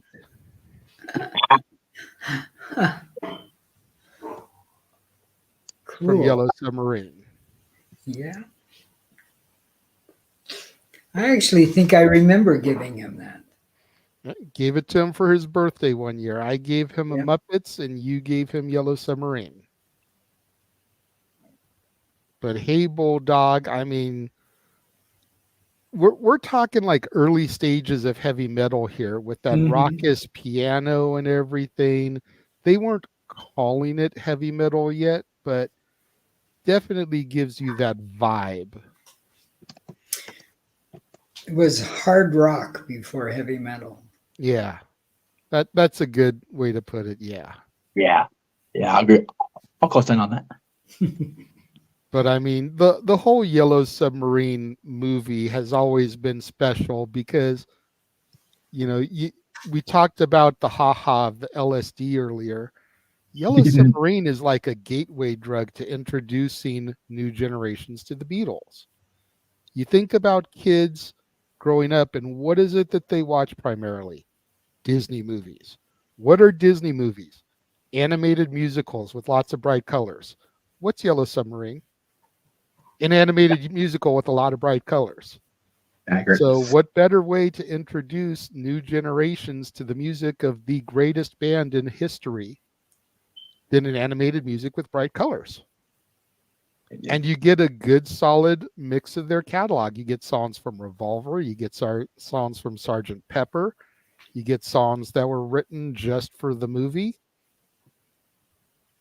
You know, iconic tracks like Yellow Submarine, All You Need Is Love, Eleanor Rigby, Sgt. Pepper. How can you go wrong? Really? Yeah. Dylan had heard occasional Beatles tracks on the radio in the cars, but Yellow Submarine was the first time he heard a concentrated dose. Mm-hmm. So again, it's the easiest peasiest way to get it to a young audience. Ooh, cartoons. Ooh, colors. Ooh, pretty. So basic stuff, kids. And Beatles and cartoons will definitely come back to play a little bit later. Oh, I don't doubt it for a moment. So I had to get that out there. My Yes. first official honorable mention is a cover that the Beatles did. Oh.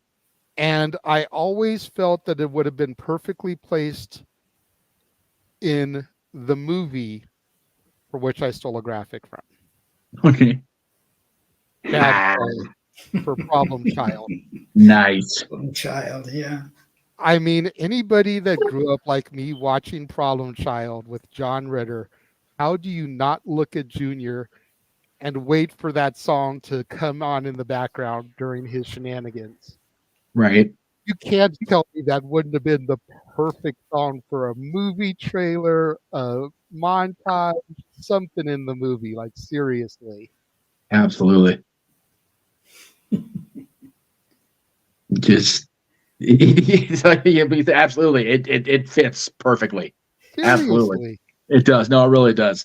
My other honorable mention is another Beatles cover that they did. And Jeff, you had it on your list earlier. Okay. Twist and Shout. Look at you with the freaking Ferris. Jesus. Damn right. Damn right. Damn right. Damn right. That's it. But I As mean, you Twist should, and by Shout, God. arguably the greatest cover song of all time. Absolutely. You know, you are going to be hard pressed to show me somebody doing somebody else's song better than the Beatles did Twist and Shout. Especially when you factor in the fact that John did it in one take. Right? Crazy. There are no arguments for me. Nope. Yeah, I agree. And what better way to close out their debut album? Seriously. Yeah. And again, I didn't even know the Beatles, it was a cover version until decades later. Had no idea. Same. So it wasn't until I really did digging that I finally heard the Isley Brothers version for the first time. And I was like, this isn't the same song. What the hell is this garbage? Right. No disrespect to the Isley Brothers intended. No. But you listen to that, and then you play the Beatles version, and it's two completely different songs. Yeah, it is. Right. Yeah, I agree that it's the best cover. Please, Mr. Postman, that's another good one that they covered, but it doesn't rise to the energy level of Twist and Shout. No. Mr. Postman's good, but it's one of those. There's a lot of examples like that in music, period. Just we're talking about the Beatles today, so we'll stick with that. But man, like one of my favorite songs from one of my dad's and I's favorite artists that he covered. I heard the original a year or so later. I went, no. But the Beatles, the Beatles. Oh, look at you! Thank you, Jerry. Yes, thank you very much, Pop. We appreciate that. Definitely. My pleasure, gentlemen. Always good to have the old folks taking care of us. We appreciate it. As we move into my official list. Yes. Being comfy here. The first song that I picked comes from the later years of the Beatles. And honestly, it was one that I kind of always ignored until I saw Across the Universe. Because. Nice. Just something about the harmonies on this song. Yeah. Especially considering that it came out in the later years when it's definitely been documented that they were having issues with each other. Yes. But the fact that they could still meld their voices as beautifully as they do on that song with minimal instrumentation, so it almost becomes an a cappella track. Yeah. Which is how it's performed mostly in the movie as well, but right. Just so beautifully done. It's a great graphic that you chose for that. Yeah. Thank you. Like I said, I tried to pull a little outside of the norm here for my graphics because I didn't want everything to look so similar to everybody else's. You know what I mean? Yes. Like I knew Jeff was going to be looking for the single or album images for whatever he had, which kind of what I tried to do with you as well, Pop. So I tried to mix things up a little bit. If there's ever a band to go outside the box for when choosing images, it's the Beatles. Because they were outside the box well before anybody knew what the out of the box means. Definitely. Speaking of outside the box and speaking of coming back to cartoons, it was definitely the Beatles cartoon series that made me a fan of this song initially, as we got to see the adventures of Athos, Porthos, Elemis, and Ringo. Anytime at all. Oh, sweet baby Jesus.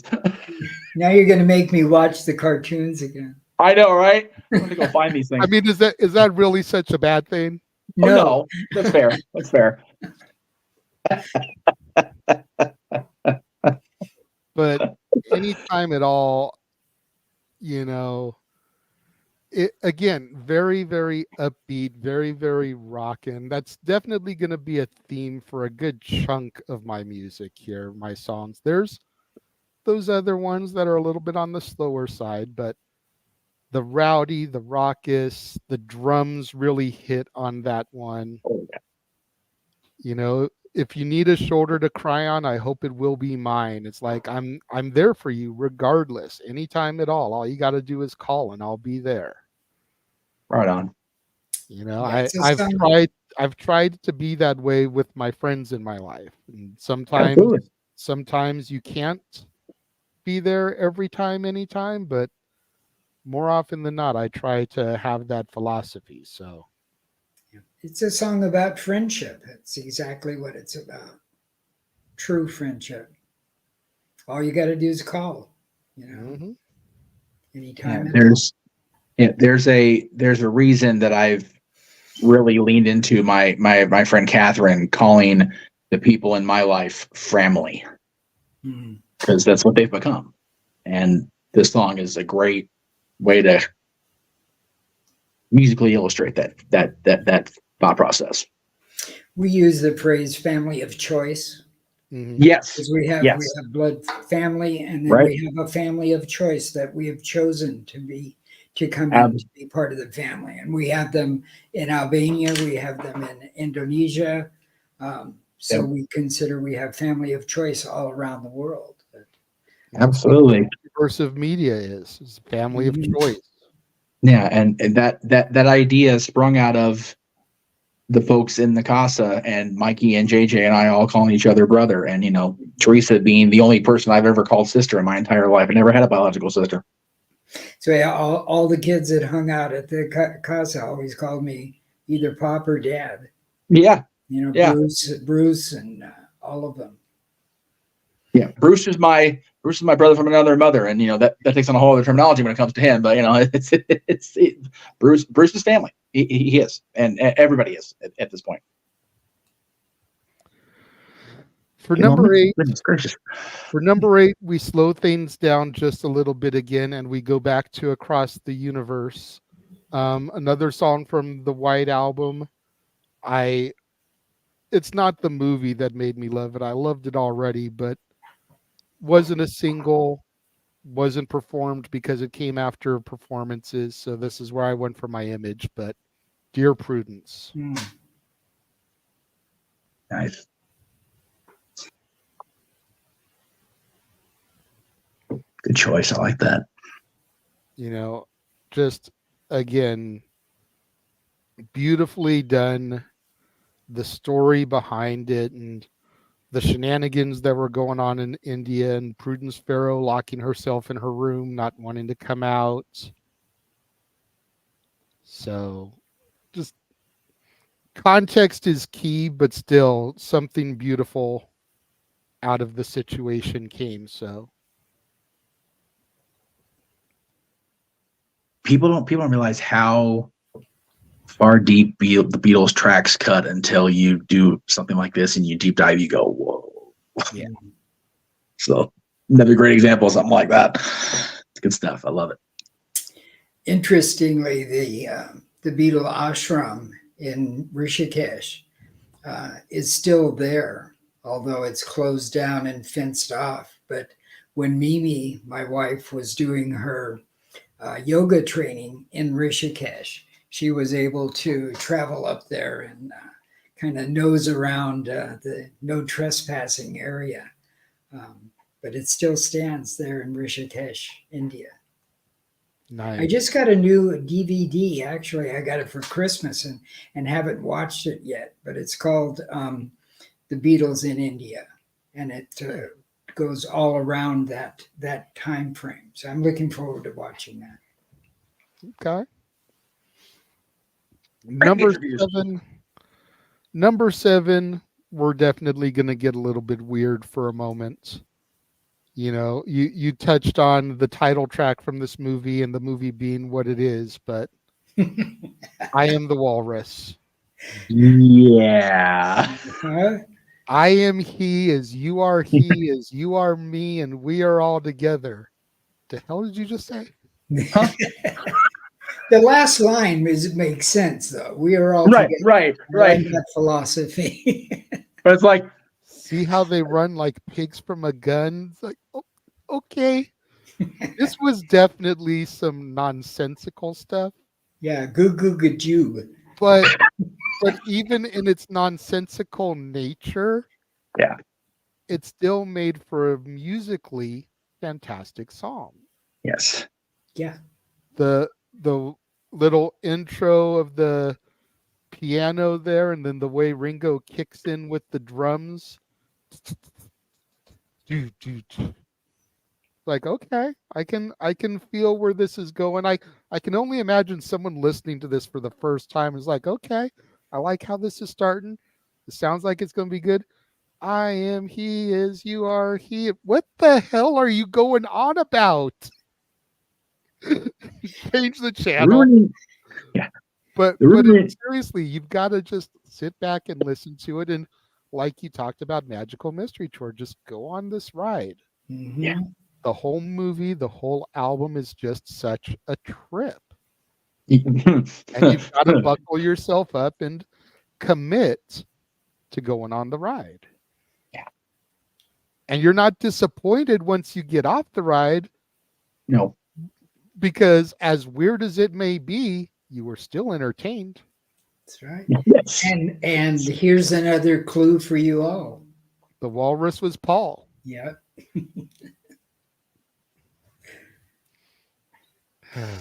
I just wonder how good the stuff was in that studio. like how much of a haze is in that room? Because this song makes you go, man, that was some good stuff. but the song it still works. It's silly. It was the leftovers from Lucy in the Sky. Yeah. Aha. Yeah. Aha. Some of these songs are the ones you don't even need anything to get the feeling. Just listening and experiencing the song, you're like, whoa, look at the color. For real, the song ends, you're like, I have never done drugs a day in my life aside from the stuff that I have been prescribed by my doctors. Right. And every time I sit through Magical Mystery Tour, I feel like I'm on an acid trip. But I'm willing to take that trip at any time because the music is so good. At the end of the day, it's just a 50-minute long-form music video. Mm-hmm. Yeah. That's really what it is. Yes. Mm-hmm. Yeah. It was MTV before MTV was MTV. And the band that played in the club there, the Bonzo Doodah band or whatever it is, and their song Death Cab for Cutie inspired the actual band that came in the 90s, early 2000s that calls themselves Death Cab for Cutie. So it's like still influencing the world, even in that insane hour-long trip of a movie. Yeah. But that's just what film is. Film is an expression, and or art. I mean, you take art for art's sake. I mean, each person interprets it differently. So if you just sit and enjoy it for what it is, maybe you like it, maybe you don't like it, but it's still out there. It's still there for you. So in other words, just enjoy life and enjoy. It's as simple as that, right? Yeah, pretty much. Yes. Pretty much. Now, for this next one, I'm gonna go back to the cartoons again. Oh boy.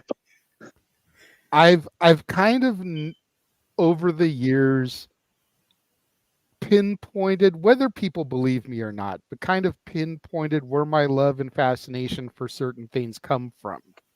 Sure. I've pinpointed my admiration of cheese to Monterey Jack from Rescue Rangers and the way that he would always get obsessed when he would smell cheese. Yes. You think about when that came out, Dad, you know me better than anybody here. Mm-hmm. It kind of pinpoints around the same time where I would start putting extra cheese on stuff. Is around that time frame. Reading the description of this Beatles cartoon yesterday, subconsciously, because it's been years since I've seen the actual cartoon itself, but subconsciously, I think this is where my love for the Chaney family began. Because in this Beatles cartoon, they meet Lon Chaney, the man of 1,000 faces. and they start messing around with his machines and turning into all kinds of different monsters. Oh, jeez. Tell me what you see. Sweet And pea. yes, that is Sweet Pea from Popeye. I was like, what the hell is Sweet Pea doing Does here? appear in the cartoon, because you got to remember Al Brodax did both. Keen Features did both. So it was a little Easter egg that got thrown in there.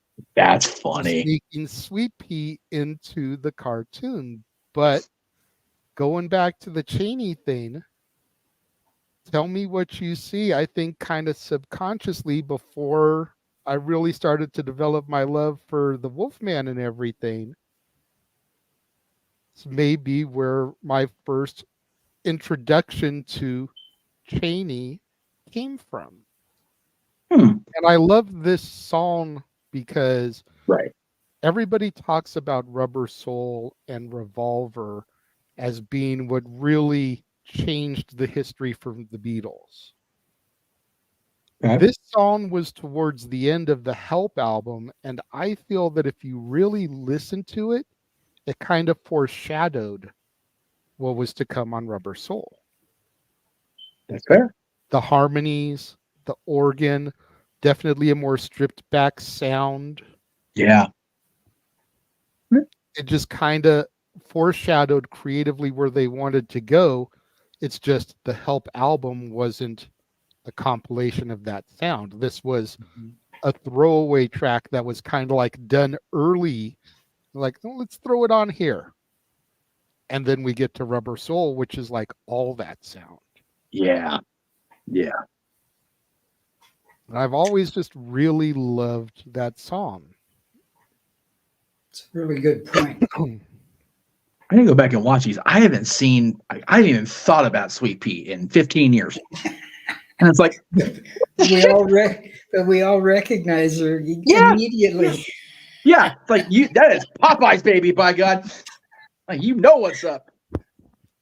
Golly. This is one of the best shows you've ever done for so many reasons. Yeah. Oh my God. All right. Yeah. Halfway through, I'm getting away from the Beatle cartoon series now. You're not going to see that anymore. You will see another cartoon reference. But as far as the Beatle cartoon series, we're done with that for now. But we encourage you to watch those anyway. Absolutely. If you can get your hands on them anywhere, more than likely you got to go to illegal sources. But if you can get your hands on them anywhere, I highly recommend purchasing them, because that is how I was exposed to most of the deep cuts. Yep. Breakfast with the Beatles is a thing, was a thing. Don't know if it still is a thing. It's been years since I tried to tune in and find it on the actual FM dial. And they play those type of songs. But when you're growing up listening to the radio, like a K-Earth or whatever station back in my day, Sonny, you get She Loves You. You get Hey Jude. You get I Want to Hold Your Hand, or I Saw Her Standing There. You get the number ones. You get the greatest hits. You don't get the deep cuts. And aside from growing up with a father who loves and plays the Beatles all the time, the best way to get exposed to those deep cuts is watching the cartoon series, because they were using every song that was available for them and turning them into cartoons. Songs like I'm Looking Through You, Run for Your Life, Slow Down. These aren't songs that get played on the radio all the time, but there's cartoons for them, by God. Just saying. For the record, Sirius XM Channel 18, Monday through Friday, the Beatles channel, from 8 to 11 a.m. Eastern, does Breakfast with the Beatles. And out here in LA, KLOS still does it even now. There you go. From 9 to noon. They're in the Renegade for Love Wrestling time slot every Sunday. So there you go. There you go. What was the guy's name that used to host that? Was it? Oh, I had it right in front of me. Chris Carter, right? Yes. Yep. Chris Carter. All right. So halfway through my list, we're getting back to just some raucous, rowdy, nasty, loud rock and roll. Oh yeah. You know, Yeah. Paul McCartney heard the Who say that I Can See for Miles was the nastiest rock song that ever been recorded. And Paul said, okay, hold my beer. Helter Skelter. Right. Yep. And that was his response to the Who's I Can See for Miles. Right. You know, every now and again, you'll see that picture pop up on Facebook or whatever of all the speakers set up and was like, if this is your sound system, what's the first song you're playing on it? That is my first song that I'm playing on it. A song that I have coming up in a little bit is the second song I'm playing on it, but that's the first one I'm playing. Yeah, that's it. I mean, after all, Ringo got blisters on his fingers.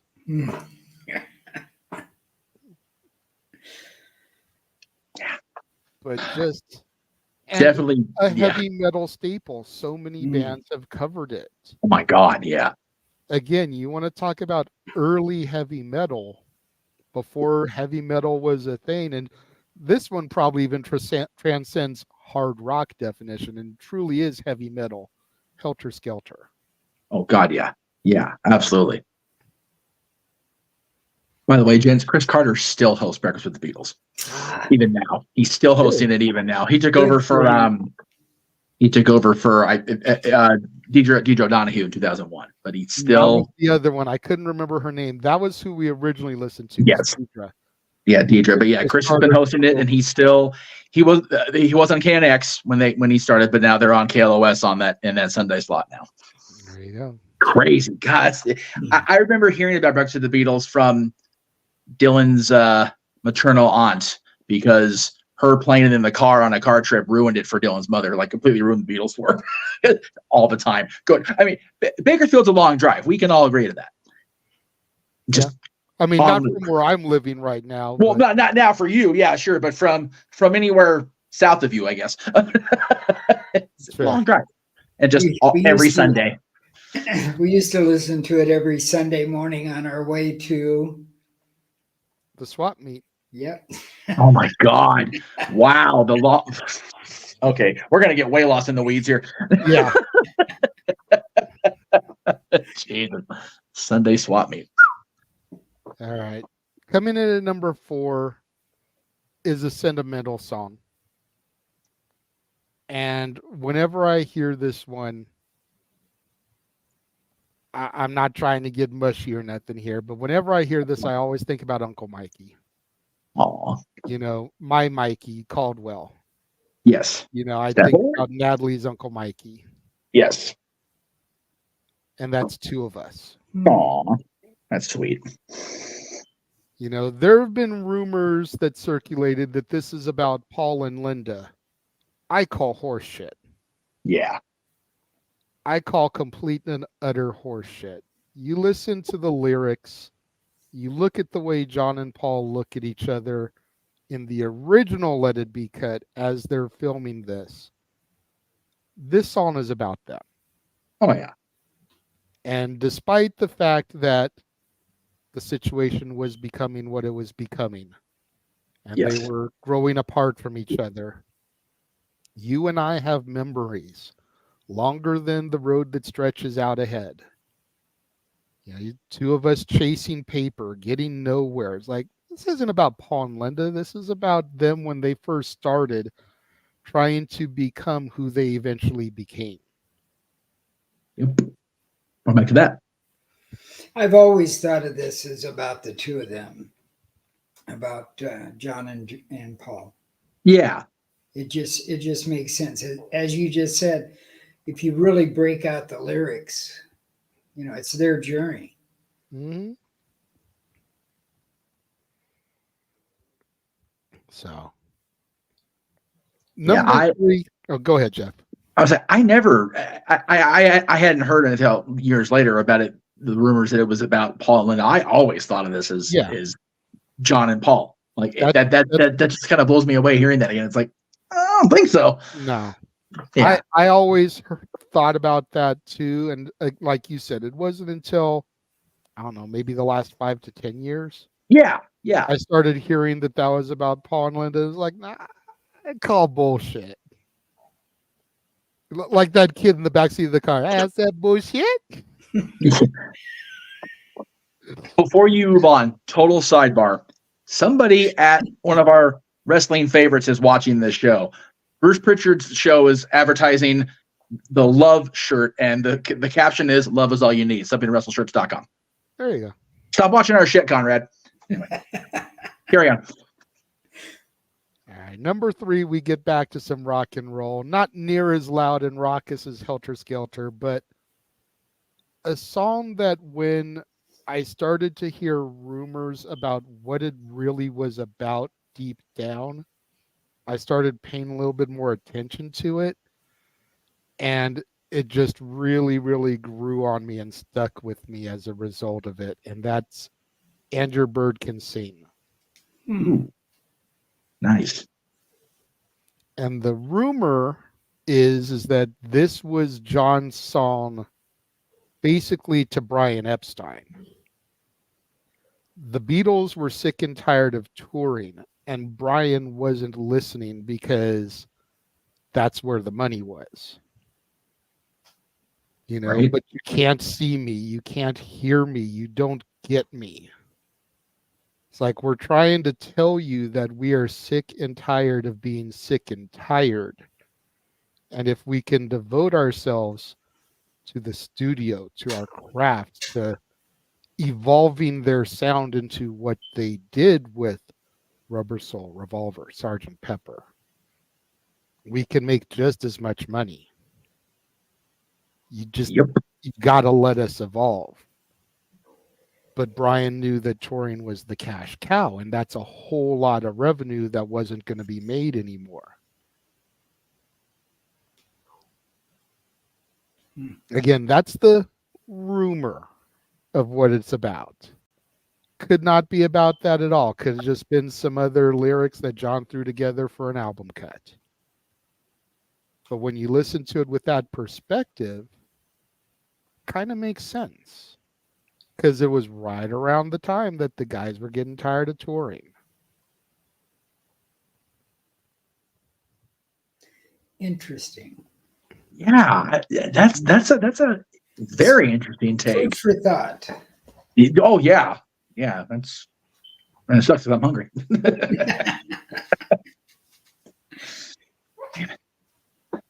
All right. Going back to Helter Skelter and the second song that I would play on those loudspeakers, you guys mentioned one side of the single. I'm going with Revolution. There you go. Hey Jude is awesome, and it's epic in its concert performance. Don't get me wrong. But the second those guitars hit to start off Revolution, and then Paul's scream, again, heavy metal before there was heavy metal. Right? Love me some Revolution. That's the thing with these guys, man. They were filling the music genre here before filling the music genre here was a thing. They did everything. They did. From bubblegum pop to R&B covers to country to hard rock heavy metal to orchestral. Yeah. To instrumental. Yep. They evolved with each album. They and their music evolved. It kept changing and kept changing. And that's what kept them so current. And I think what has made them live forever is that they were always adapting and changing, and not really changing, but creating. Evolving. They were doing what hadn't been done before, not making something better. They were creating something completely new. Yeah.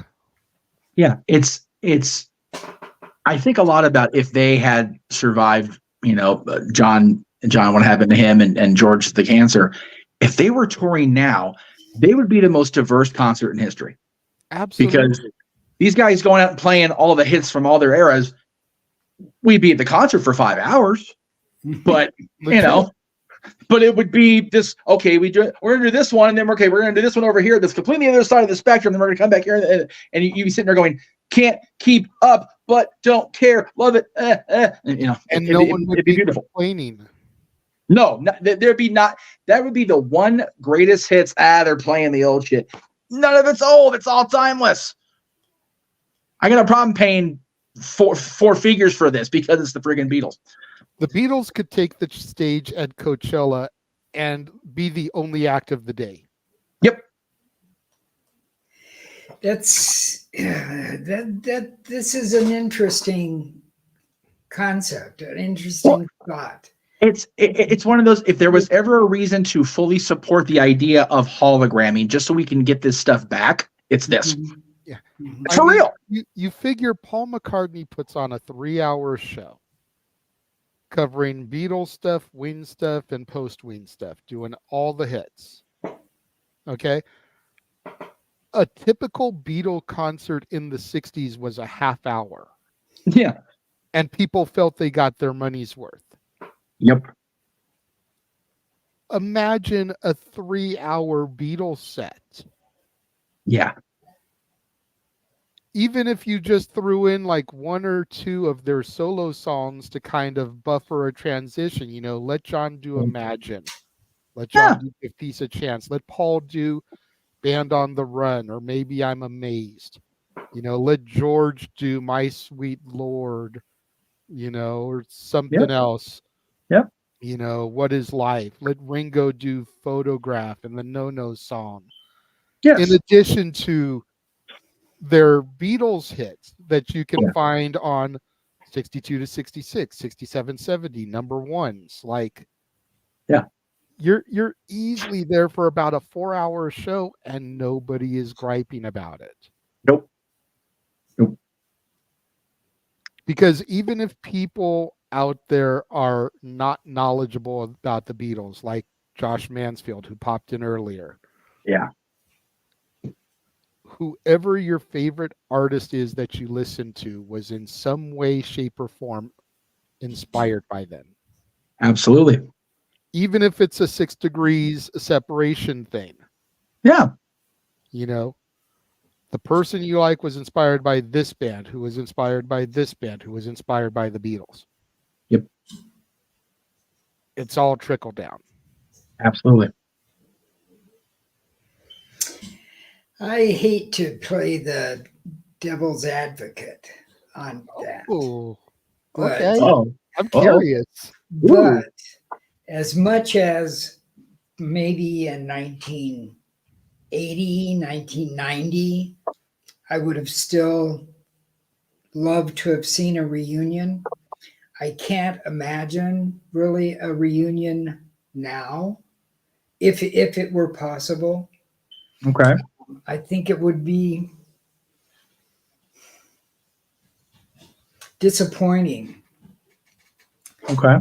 Because I'd be reaching, maybe it wouldn't be disappointing. Maybe it would be a good thing for a new generation of listeners. Yeah. But I'm thinking that for me, I don't know if it would rise to the expectation. They have grown in legend greater, as great as they were in reality. They have grown greater in legend.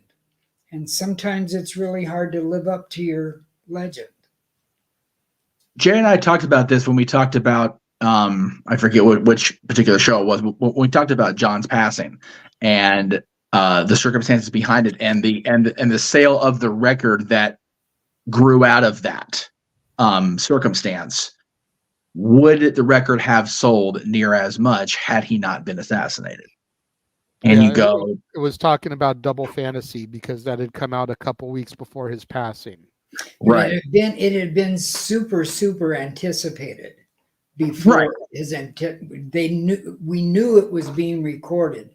We knew it was going to come out. So I think there's a fine line between whether it would have or would not have. Yeah. You know, I would have bought it either Sure. way, because Right. it was new music. John hadn't recorded in what was it, 5 years At least, yeah. or more, Yeah. 10 years.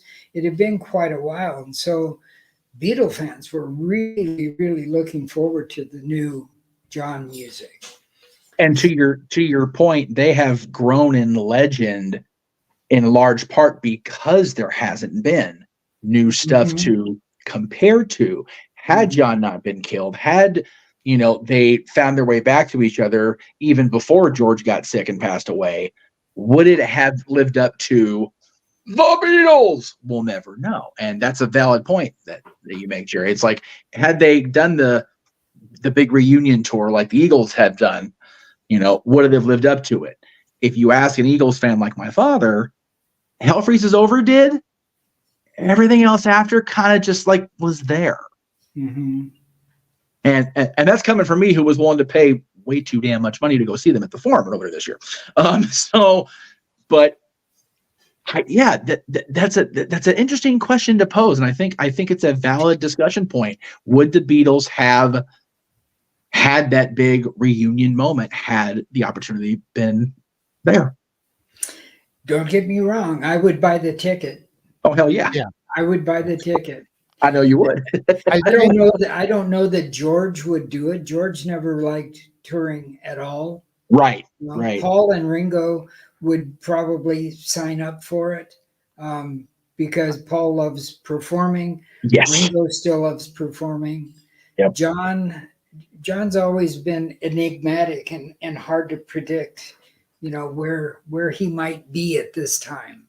Yeah. I think if it was for a special performance, they would do it. I don't know if they would do a full-blown tour, to your point. Yeah. Right. But I think, we're here today celebrating the 60th anniversary of their appearance on the Ed Sullivan Show. 10 years ago, for the 50th, if they were all still with us, quite possibly. Right. Because the 50th anniversary is a big deal. The 60th, not as much, but we weren't doing DADS 10 years ago to celebrate it. Right. But 50 years is a big deal. I think they might have come together for something like that on the Ed Sullivan stage. Yeah. Oh, yeah, absolutely. For a one-time performance. A worldwide television broadcast. Yeah. You think about the age we live in. I mean, if John hadn't died, could we have gotten them at Live Aid? Yeah, right. That would only have been 5 years later. I think that would have brought them together, something like that. Absolutely, especially John. I was there. Yeah, exactly. But yeah, you make a great point. The 50th was only 10 years ago. The Ed Sullivan stage was still there because Letterman was using it for his show. You just kind of, okay, let's move Dave over here for just a second. Recreate it. Bring him in. And even in 2014, we were in the streaming age already. Stream at Netflix. Sell out, money. Even if they just do the songs that they did that inaugural performance. Right. Yes. 50 years later. That gets Netflix subscriptions for life right there. That one event. Because the Beatles 50 years later. Look at us booking stuff out of nowhere. I love that. That's good. That was great. I enjoyed the hell out of that. And we still have one left, gentlemen. I know. My number one. We're going to go back to a cartoon. We're going back to Yellow Submarine. Yes. Nice. I could have guessed that one. Honorable mention for me, for sure. I don't know why, but I've always related to this song. Yeah. It's so good. Just something about it. I can't even put it into words, but there's something about it that's always connected to me. Nowhere Man is a guy is always looking for something where he's supposed to be, what he's supposed to be doing. It's not lost in the world. Not necessarily lost, but searching. is how I've always seen it. He's always searching for the place that he's supposed to be. I think you've pretty much found, the place, that really makes you happy doing what you want to do. And I think that's what the Nowhere Man was trying to do. How people perceive him and how he perceived himself. But I could have picked that would be your number one song. I could have guessed that. I definitely was going back and forth between Revolution and Nowhere Man. Yeah, I believe it. Well, I'm glad you ended it with Nowhere Man. I think that's a good choice. Thank you. Because I appreciate your appreciation of my choice. It's good to be appreciated. Yeah. I appreciate the hell out of that appreciation fest. That was good stuff. Good to be the king. We appreciate you too, Professor. Sometimes. So there you have it. That is my list. Almost 2.5 hours in. Damn good show. Little bit of fodder for Natalie to watch when she gets home. Don't watch it at lunch. You're gonna pretty be much lost. everything that we didn't touch on. I mean, seriously. Yeah. The Beatles collection is so extensive. Like I said, 200 something songs. 217, I think it is. And every one of them evokes some emotion. Right? Whether it's a good emotion or a bad emotion, because I know there's some people that would like to rip their eardrums out after hearing number nine, but it still evokes an emotion. Even now on our shows. We do.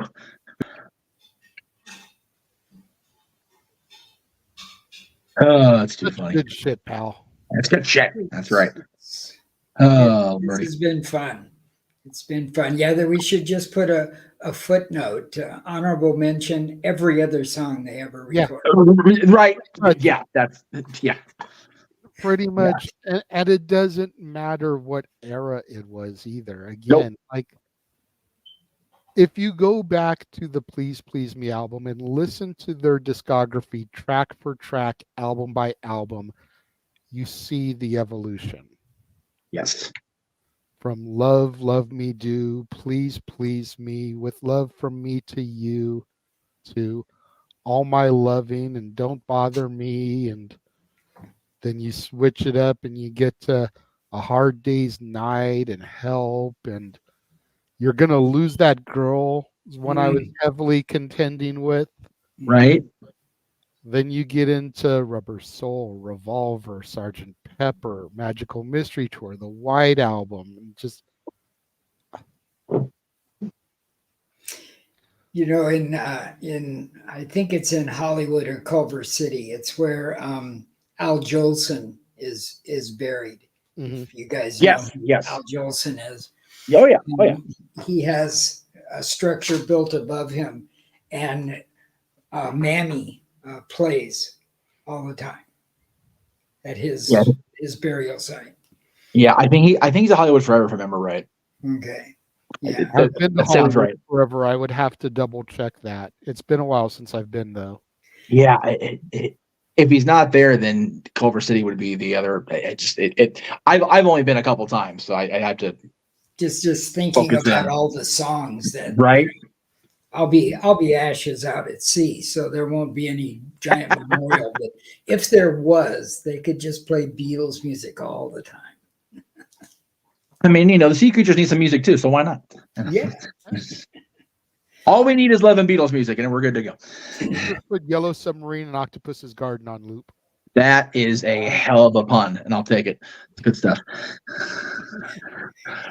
And if we ever did Beatle duets, we have to do Buck and Ringo. Naturally. Act naturally. Yeah. All right. Well, we don't want to keep Pop or our viewers any longer than we already have today. Jeff, I see you've already switched things over, so why don't you go ahead and hit the people with the shills, the real reason they came today. That's right, because we are not talk show hosts. We are not wrestling fans, we are salesmen, by God. We shill our stuff, and I'm going to try to Excalibur this without killing myself here.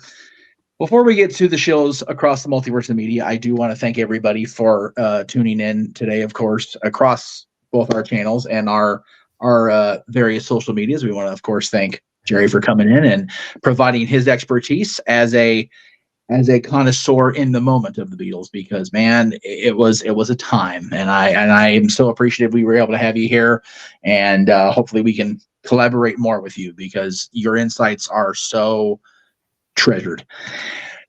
And Beatles influencing people in music is going to carry on into this weekend for me, because tomorrow at Yamava Casino out in Highland, California, my friend's Paradise Kitty, the best female Guns N' Roses tribute in the world, will open for Quiet Riot out at Rock and Brews at Yamava. That'll be at 8 o'clock. The show will start.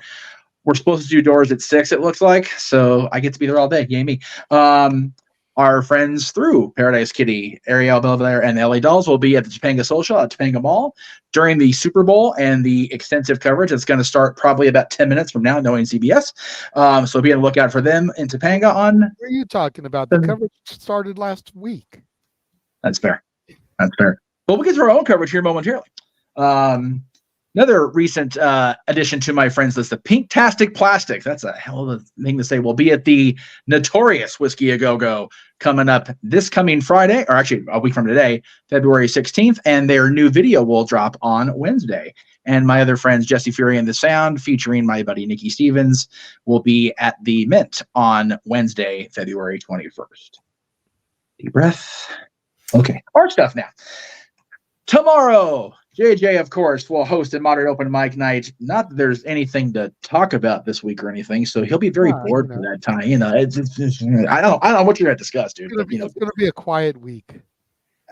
Even I know there's a hell of a lot to talk about this week. Jerry's like, yo, casual fan. Yeah, you know, Vince Russo talks all the time about trying to get the casual fans back.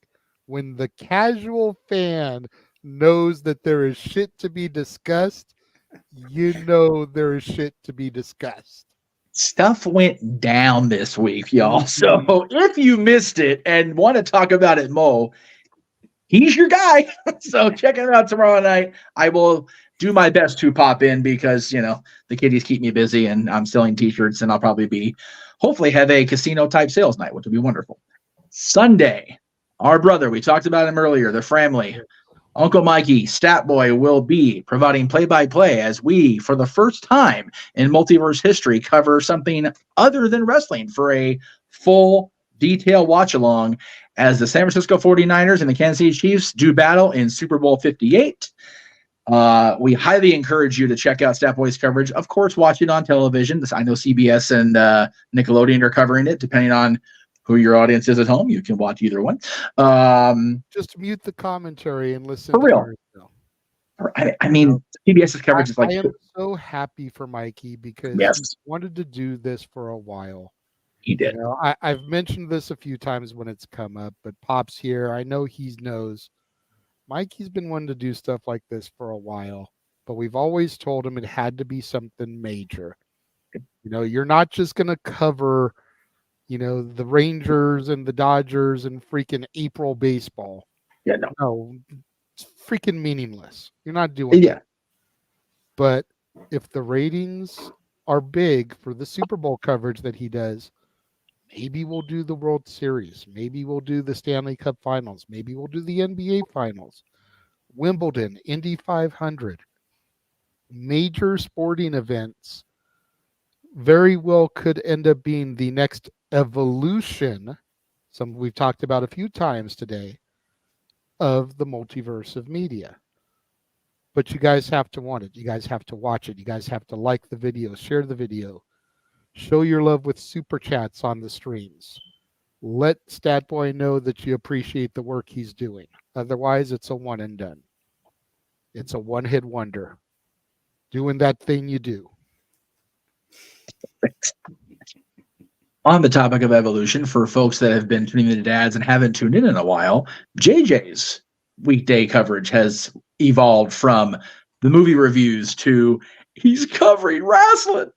Check him out. every Monday through Friday, 9 a.m. Pacific, noon Eastern, covering all the wrestling, and yes, the sports entertainment, because we don't digress anymore on this channel. No. If I may interject, those Sure. of us that don't always get to see the programming when it's originally aired, JJ's show is a great way to catch up, and you can watch it when you want to watch it. Catch up when you have the time. So No. I highly recommend. Yes, as a casual fan, Jerry, a 3-hour Raw, tough sell. But a 30-minute recap, we good. Mhm. We good. And it's like, okay, I heard about that. I'll go watch the highlight of that on YouTube. We're good on that. See, brilliant. Love that. Thank you. And then there's me, who hasn't changed up my gimmick in 15 years with talk wrestling. I just do my shizit. But we are back on the Q&A format once again, so you can ask me anything Mondays, 7 o'clock Eastern, 4 Pacific, across my entire social media and YouTube outlets, as well as the NoDQ.com, Costume Studios, and Greg Cherry Brand YouTubes. I'm telling you guys, if you want to have the Q&As going, there's threads now on every post of my social media. Send those questions in. I will answer them. Put them in the chat room. I will answer them. But you guys got to come to me if you want me to do the output. It's a give and take, folks. It's a relationship. And super chats get top priority. Yes. Don't forget super about chats that. always. It Yes. doesn't matter who submits what question on what format during the week. Nope. You super chat, Dave, that trumps everything. It does. It does. And he is the professor and an encyclopedia of wrestling knowledge. He will have an answer for your question. And if I don't, I will do what my pop always taught me. Google that shit. Right. course. Research. Actually have credible information to pass on as a wrestling journalist. Right, Mr. Meltzer? Yeah. Anyway. Instead of giving 75 scenarios of how Rock, Roman, Cody could work, and every single one of them is wrong. Hey, I wanted to go take my lap. For over 50 years. That's right. The worldwide leader. Anyway, of course, we'll have Stat Boy Mike returning on Tuesday with his usual shenanigans, Stat Boy Sports Bar, on both of the channels you're watching this stuff on now. So please check us out Tuesday with a recap of the Super Bowl and a preview of Daytona 500. NASCAR is here, folks. So we're going to check that out and talk about that on Tuesday. The Greg Cherry Show will be live Wednesday, again, 7 o'clock Eastern, 4 Pacific, across the Greg Cherry brand outlets and the Jeff Mitchell Network outlets. I'll be back on Thursday. I'm now at 6 p.m. Eastern, 3 Pacific, because I actually want to get off the air and watch Ring of Honor and Impact Wrestling, but you can check me out on Thursdays. And that's actually it. I'm surprised. There we go. I saw this one first, so I will throw it up there because Emmanuel is not wrong. Because there's more than 10. It'd be a 4-hour show. Now, let me go ahead and get a lot of folks chimed in their own list. Love it. Love to see the similarities and the differences. Yes, very cool. The participation there. Get Yes. Back, Yellow Submarine weren't in there. Yeah, much appreciated. Axeman, those are some different ones. Here Comes the Sun. Blackbird. Here Comes the Sun almost made my list. I love Here Comes the Sun, but I just like the other ones better. Blackbird and While My Guitar Gently Weeps. Yeah. In my Blackbird's kind of one of those you don't hear about a lot, but when it comes on, it's like, man, that's solid. Cape Rayer's honorable mentions he's got here. Revolution, Day Tripper, all you need is there you go. Day Tripper, another good one. Another one that I considered very heavily. He also recommends a 16-minute long Beatles medley by Stars on 45 from 81. That was how he was introduced to the Beatles. So there you go. You had the cartoons, he had the medley in 81. I remember Pop having that record. Yeah.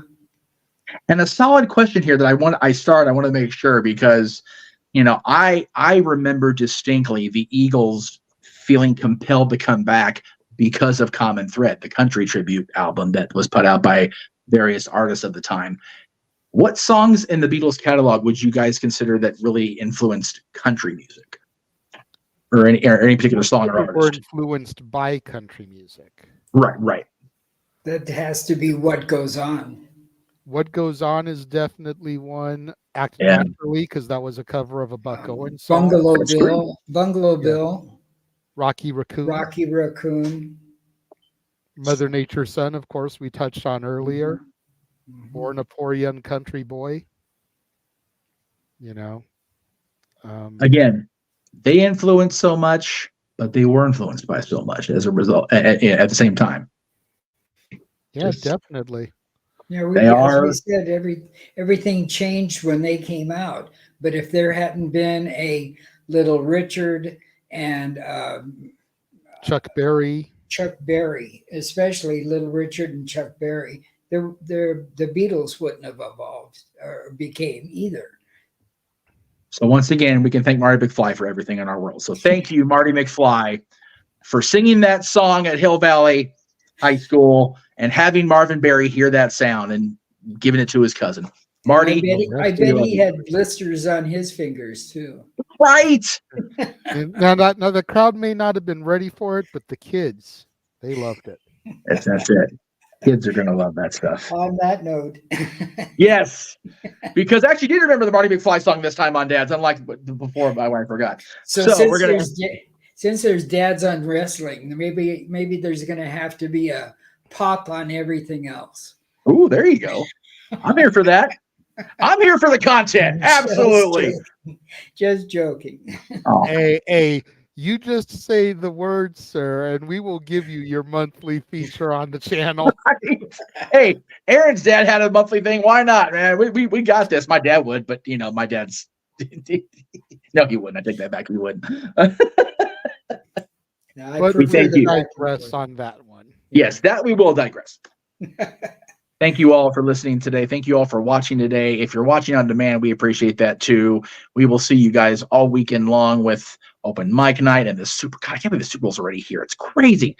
I know. Thank you guys for Pop, for the Renegade. I'm the Meesh. This has been Dad's. We will see you guys next time across the Jeff Beacham Network, Multiverse of Media. The Jeff Beacham Network's Multiverse of Media. For over 15 years, the recognized symbol of excellence and the standard bearer in coverage of sports and entertainment.